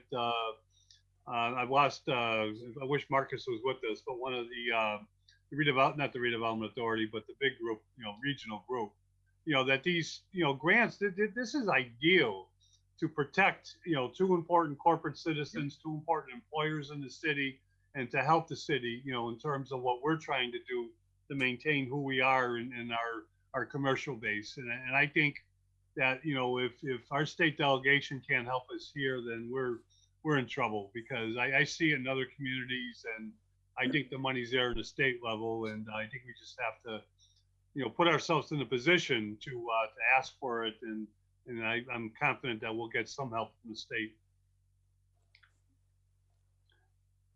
Is there any further discussion?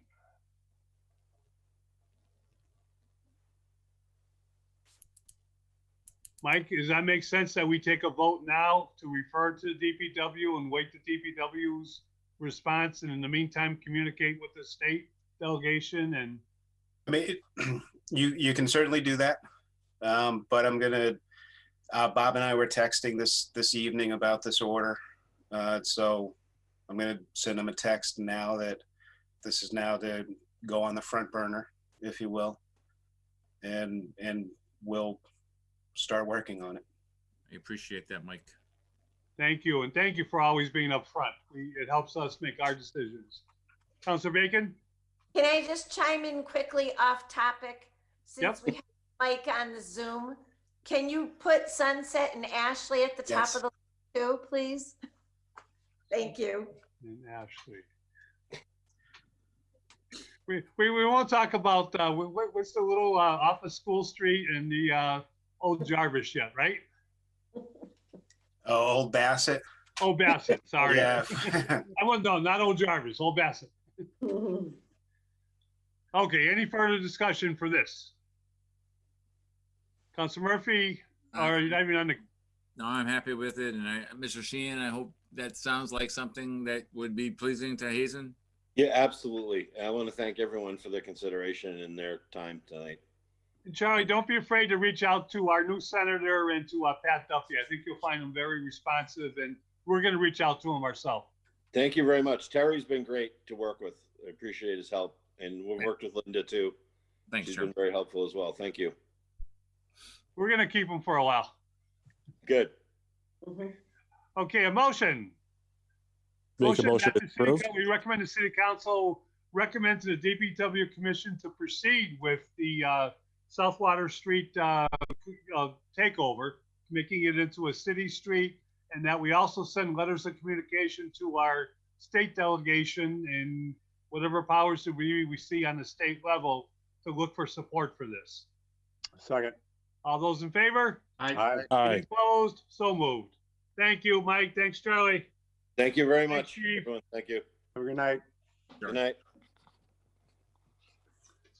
I think we're back on item number 9 Motion to take up item number 9 off the table for discussion. from Councilor Murphy that the Finance Committee meet with the mayor or his designee to provide a summary of all the community host agreements currently in place with various marijuana businesses. Such a summary should list the company and the date of the signed contract, as well as the report and any other payments made in the city thus far. In addition, please provide a listing of the companies for which the city is expecting to finalize an agreement in the next 6 months. Councilor Murphy, this has been around for a while. I'm pretty sure, Ryan, we've had this once on the agenda in finance. I'm not sure, Ryan or Councilor Murphy, if we received anything back from the mayor or anyone in terms of a city department on responding to this. You've made very good arguments about why you're looking for this information. A lot of it in terms of future budgeting and trying to designate some budget monies up front. And could you update us? Is there anything new to report? I mean, I did get, this is a year ago, some information from Marcos, but, and I'm just, it appears, number one, I don't know how many community host agreements we have. And I'm not sure if exactly when I know we don't get money right away, but other than the very first one we had, we got a $50,000 bonus. But, back then, since then, we should have a community host, and they're all the same, supposedly. It's 3% of gross revenue and 3% of sales for the retails. Now, since we've had some in operation, and some of my questions, number one, if it's 3% of sales from retail, do we get paid that on a monthly basis? Do we get paid that on a quarterly basis, or is it just once a year? I would assume, like other sales type things, we get paid on a regular basis, but I don't know that. And then the 3% in gross revenue, for example, some of them are going to be cultivating, manufacturing, and retail. Does that all consider gross revenue? And then you also get 3% on the sale as well. I mean, those are questions that I had. No information other than at one point we got 100,000 from one of those vendors, with the idea that they had probably made, I think the concept was that they had done about $1 million worth of business. But I mean, no, I haven't had any response. And again, this was another one of those things that I had put on the email that I talked about with the demolition with the mayor. This was also on there, and it's pretty much been ignored. But I mean, how do you plan a budget? How do you plan on what's going on with the future? Obviously, the cannabis industry is going to be a significant part of the growth.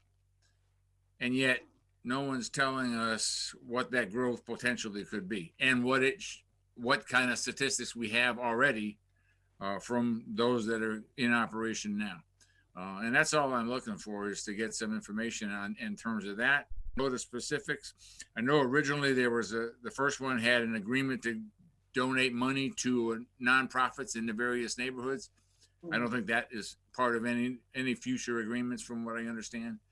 And it just comes out, it looks like it's just 3 and 3, but how that 3 and 3 gets calculated, when we get paid, I don't know. And I know Tanya has, if Tanya's still here, I don't think she is.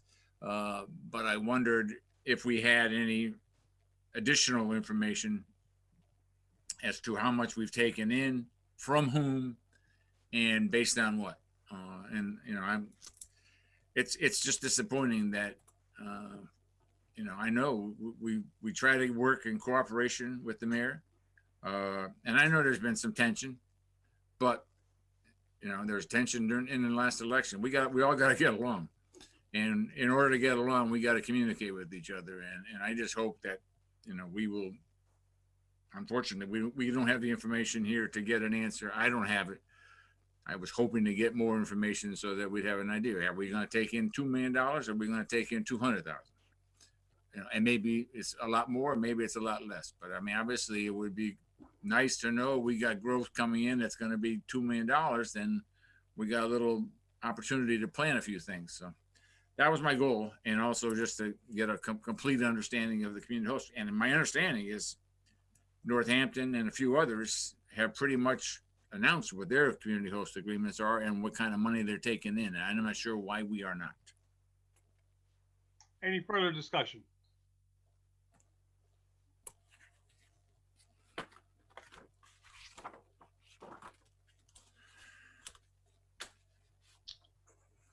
Councilor Barley? Yeah, just through the chair to Terry. Terry, what's your pleasure with this? Fortunately, I guess it's to try to get someone to give us the information. Someone from the mayor's office, and they may refer to Marcos, because Marcos seems to be the one that gave me the first information. But whoever it is, we number one, we deserve that information. Yeah. And it shouldn't be held out from us for whatever reason.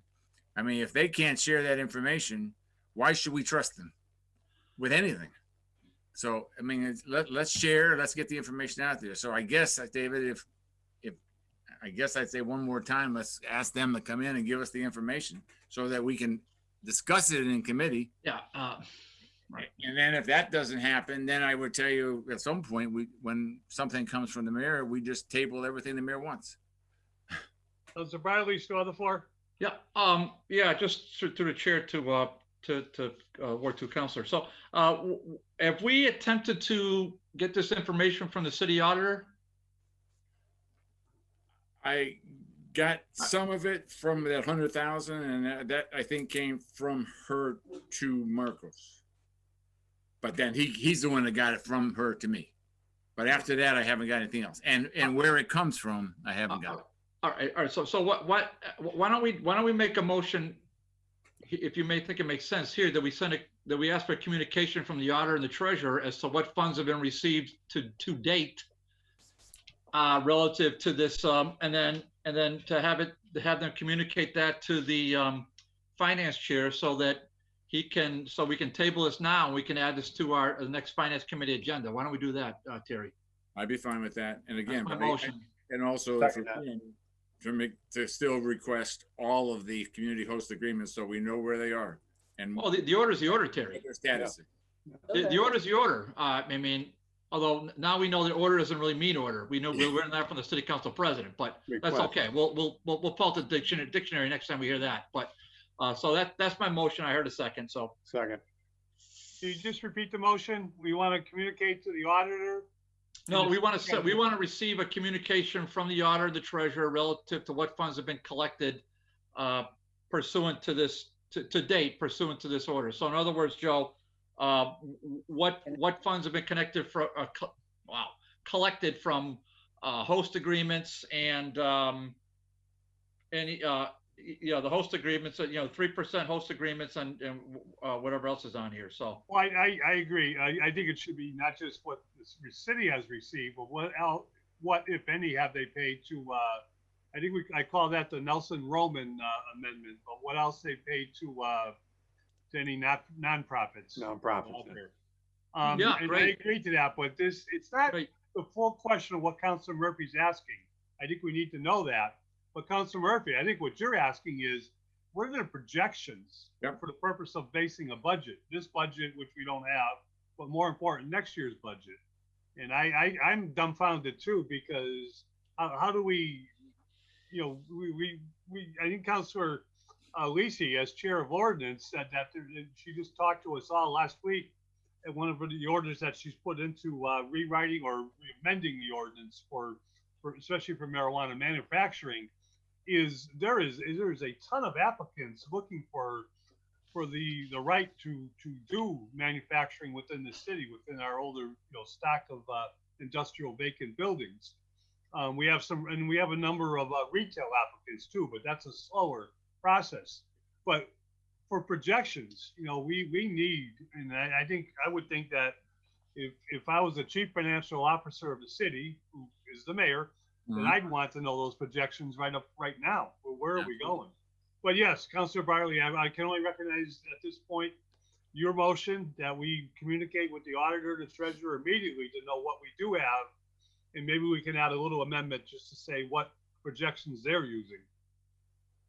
Could I just ask that you also, when getting, if we could also get where it came from? So we get an idea. So if we got $1 million, did that come from 2 or did that come from 7?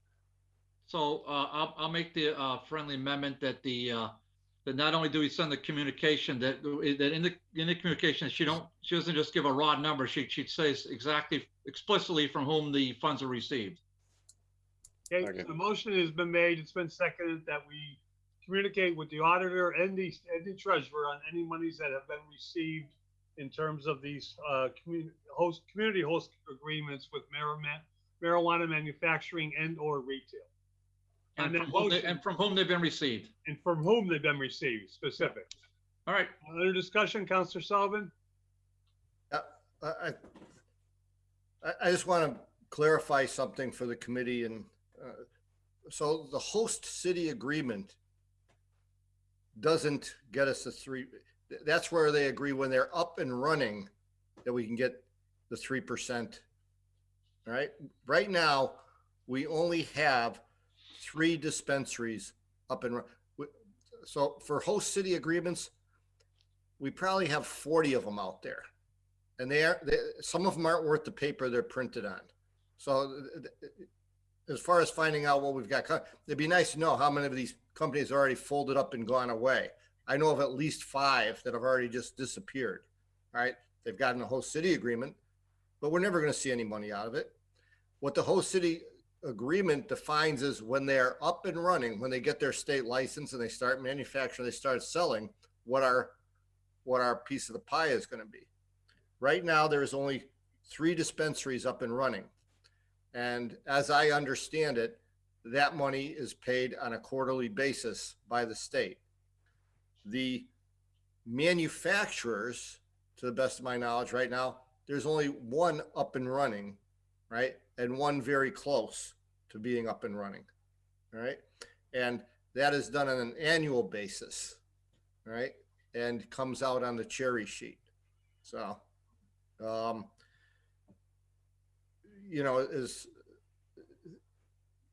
so the projections and stuff like that, I can tell you that they really have no way of knowing. That's a company's, that's on their annual financial statements that they report to the state, and then we will get that number back from the state. So, I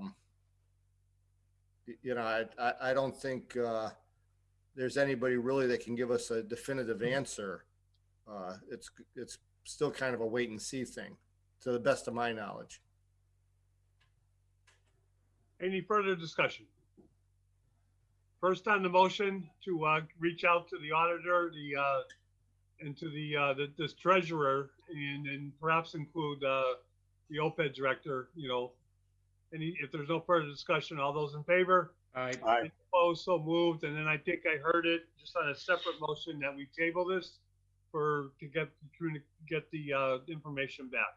So moved. All those in favor? Any opposed? So moved.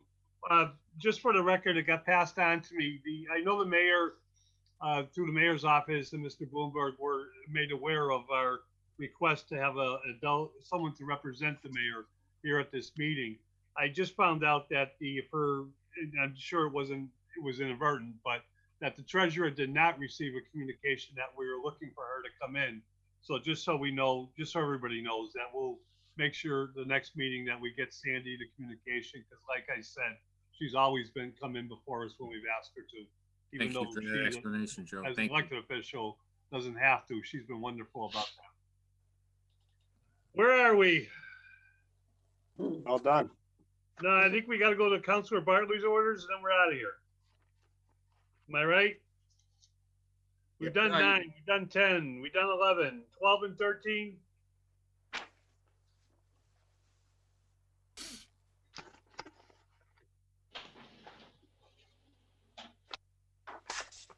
Can we take them up as a package, Councilor Bartley? Yep. If no one else objects, all those in favor? 12 is introduced by Councilor Bartley in order that the law department give the city council a legal opinion as to whether the mayor has the unilateral authority to waive fees and select fees he chooses to waive. Item 13, communication from the law department addressing the order filed by Councilor Bartley in 1020 regarding the waiver of fees. Under discussion, we still have our city solicitor with us. And Councilor Bartley, would you like to say something first? I would. Councilor Bartley has the floor. Okay, what I want to do with these 2 orders, I want to table them here in committee. I'm just going to speak briefly on them for right now. So first of all, these I heard one councilor say adjourn, but these were not on the original finance committee agenda. I saw them later on in the redraft, so I wasn't really prepared to drill down, but it's okay. So I just want the committee to know that I did send out a very detailed series of questions, 1, 2, 3, 4, 5, 6, 7, 9 specific questions to Barbara Bow, who is the license board person for the city. And she replaced Curtis, who replaced his predecessor, Miss Champagne. I think what I need to do is get answers to these questions, and or depending upon the answers, we might need Barbara and or one of the two current commissioners to come in to Finance Committee to explain the answers in a little more detail if the answers aren't given clearly. I'm just going to, I just want to make it clear that my order was fairly inartful, and it's only because the order was a knee-jerk reaction to a press release that was sent out by the mayor, and on the day of our October 20th city council meeting. So I think it was October 20th, but whatever the date was. And so I had a chance to rethink that a little bit, and then it's it's almost shocking to me to read this. It's on the city website. I hope the councilors have had a chance to read the city website, specifically what is under the license board. I'm just scrolling down. Any business seeking to renew these licenses, and there's a baker's dozen above it, for 2021 season will not have to submit a license fee. Okay. This policy was adopted by a vote of the license board at their October 14th, 2020 meeting, with the encouragement of Holyoke Mayor Alex B. Morse, period. I mean, I guess I ask questions rhetorically all the time of counselors, whether or not you read this, but I just read it. You can go on the website, see it yourself. So, I mean, that's what it says on the website, and I saved it in case they take down the page, but there it is. So, my questions, Mr. Chairman, I'm not going to read every one, so don't worry. But I certainly asked for the vote. I certainly asked for the meeting minutes. I asked for the authority under which they can waive fees, particularly state fees. I'm not sure how the municipality waives a fee that has to be remitted to the Commonwealth for liquor license renewal. But we'll see what they say, or fees that are mandated by the Commonwealth. I don't know how we do that, but there must be a way. And then what kind of encouragement did the mayor give to the license board? I mean, the license board is a separate, I'll ask if the chairman wants to weigh in on this, fine, but chairman's been here 40 years. I thought the license board was a, autonomous and independent board. Appointed by the mayor, approved by city council, and with the encouragement of the mayor. So I asked what kind of encouragement the mayor gave, and did the mayor give the encouragement in writing? I don't know. And then I asked for general stuff. What kind of revenue is the city waiving? Is the license board waiving by doing this? Are they going to do it every year? I don't know. Are there other fees that it can waive? I have no idea if there are other fees. Are they going to waive those too? And then for the fees that were waived, how do they make up for the loss in revenue?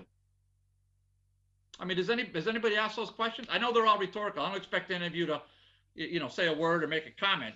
That's, you don't have to. But I hope you sense my frustration by this. Just like I hope you sense my frustration with the mayor not coming in. Now this happened to this committee. It's happened to DGR. It's happened to other committees. Are you sensing my frustration? These are all rhetorical. And I'm just saying, just talking directly to the chair and Chairman General. I'm just keeping it very generic. I'm frustrated. That's why I went to the city council president on the floor on October 4th, and the answer we got October 20th. Well, he doesn't have to follow an order. He can, we say order, but doesn't really mean order. That was the answer we got from the city council president. But now it's happened to this committee, and not for the first time either. But now it's getting frustrating. well, at least maybe somebody else besides me. I have no idea. So, Mr. Chair. Well, Mr. Briley, if I could just share a couple things quick before. So that was it. So I'm just hoping. I just want to bring it up. Then I said inartful. I just want to finish with this thought, Joe. Yeah. My order was a little thin, but it was done on the fly, and I should know better. But I was upset when I read it. So the legal opinion is consequently a little thin. And it's no slight on the solicitor. I'm not saying that, because my order was thin. She answered the question. I get it. So, but I think we can just, in my opinion, we can just table this, and then hopefully I'll get an answer from the license board. I'm sure she'll get back to me in due course, and then once those answers are submitted in writing, I'll forward it to the administrative assistant so he can forward it to all members of the committee. Thank you. Just real quick before anyone seconds the motion to table, I know Councilor Sullivan wants to speak, and I think other councilors might. First of all, rhetorical or not, we feel your frustration. We just want you to know that. We can feel it, we can see it on Zoom, and we share it, okay? I mean, we can't, when departments, when city, department heads, when city elected officials need us, they're here. When we need them, it's very frustrating when we don't have at least a voice or an email or a communication letting us know, or sharing with us what they think. What I do want to say is our city solicitor, and I'm not going to say acting anymore, our city solicitor is with us, I believe. Crystal, you still with us? I hope she's still with us. Yes. No, I'm here. I think you heard what Councilor, you gave us the opinion. I think you just heard Councilor Bartley. What I'm interested in is the license board and any board, appointed by the mayor, confirmed by us, that has fees or responsible for fees. David makes a good point about state fees. I'm not just interested, I'm interested in everything that Councilor Bartley has brought up, but also in respect to the CARES Act and respect to the COVID pandemic, because I know a lot of communities that are waiving things like parking fees or allowing people to park for free in downtown meter zones, not enforcing things like that because of COVID. Do we have a handle on under the emergency, the authority appointing, the authorities over these fees to do that? And if they do that under COVID, is there reimbursement coming from the federal government? I don't know about reimbursement, but I do know there's authority that comes out of Chapter 138, which is all the licensing, alcohol licensing. However, as Councilor Bartley pointed out, there's a list that kind of hits some gray area. There's like the innkeeper license and things of that nature that I just need to verify fall within their scope, and as Councilor Bartley stated, aren't already set by the state to make sure they're waiving the appropriate ones. It was brought to our attention before the vote, and Curtis, that was working for the license board, did a lot of research prior. As I mentioned, the license board can set fees. There's maximums that the state says the municipalities can't charge over. That doesn't say they can't charge all the way down to zero either. It is kind of across the board. A lot of municipalities are waiving a lot of these because the businesses are being shut down. So they're not really able to use their licenses, but they have to keep renewing them to keep them because a lot of the cities have quotas, and they only have so many licenses they can hand out. And once they, if you don't re-license yourself every year, you can lose them. And so they run the risk of not having them, but they're also not able to use them. So there's sort of this catch-22 this year. I don't know about the CARES Act funds or if there's any reimbursement for any of these fees. I can have somebody look into that. So there's a couple of things up in the air about these. Thank you. And Councilor Sullivan? I'm sorry, I had my hand up from a previous one. Forgot to take it down. No problem. Is there any other discussion? Councilor Bartley, do you want to make that motion now? Oh yeah, motion table. Well, Councilor Tallman, is your hand up? Yeah, it was, Joe. Just want to apologize. It's not that I wanted to get out of the meeting a little bit earlier, Dave, but I think I brought up the link from the finance meeting from the original one. I only had up to item number 10, so I did catch it on my phone just now. The 11, 12, and 13, so I apologize. No need to. Okay, that, the agenda was, the original agenda, draft agenda came out, didn't include some orders but the agenda on the website immediately, was amended, was put on last week. And then I asked Ryan to make sure that we all got copies of the correct agenda, which is the one that Ryan sent today. And that happened in a 3-day period last week, trying to turn this over. And the CPA was the one that got left off the original agenda. Councilor Bartley's orders, which I promised at the last city council meeting that we would take up very, very shortly. And Councilor Murphy's orders, he's been begging me for a while, what happened to him? And we've been trying to find them, and we finally located the hard copies. But we also did a little research electronically to find out, what was in this committee and what was somewhere else. But I thank everybody for sticking with the agenda, and I apologize for any confusion, but I think in all, this has been a long meeting, and I think we did accomplish quite a bit. And we thank Councilor Murphy and Councilor Bacon for staying with us as always. Okay. Motion to adjourn. Motion to table. Motion to table. No discussion on that motion by rule. All those in favor? Aye. Opposed, so moved, they're on the table. Thank you, everybody. I know it's been a long one, and but a job well done to everybody. And I thank all our guests, the ones that are still with us and the ones that were here earlier. Motion adjourned. Motion to adjourn. All those in favor? Any Aye. opposed?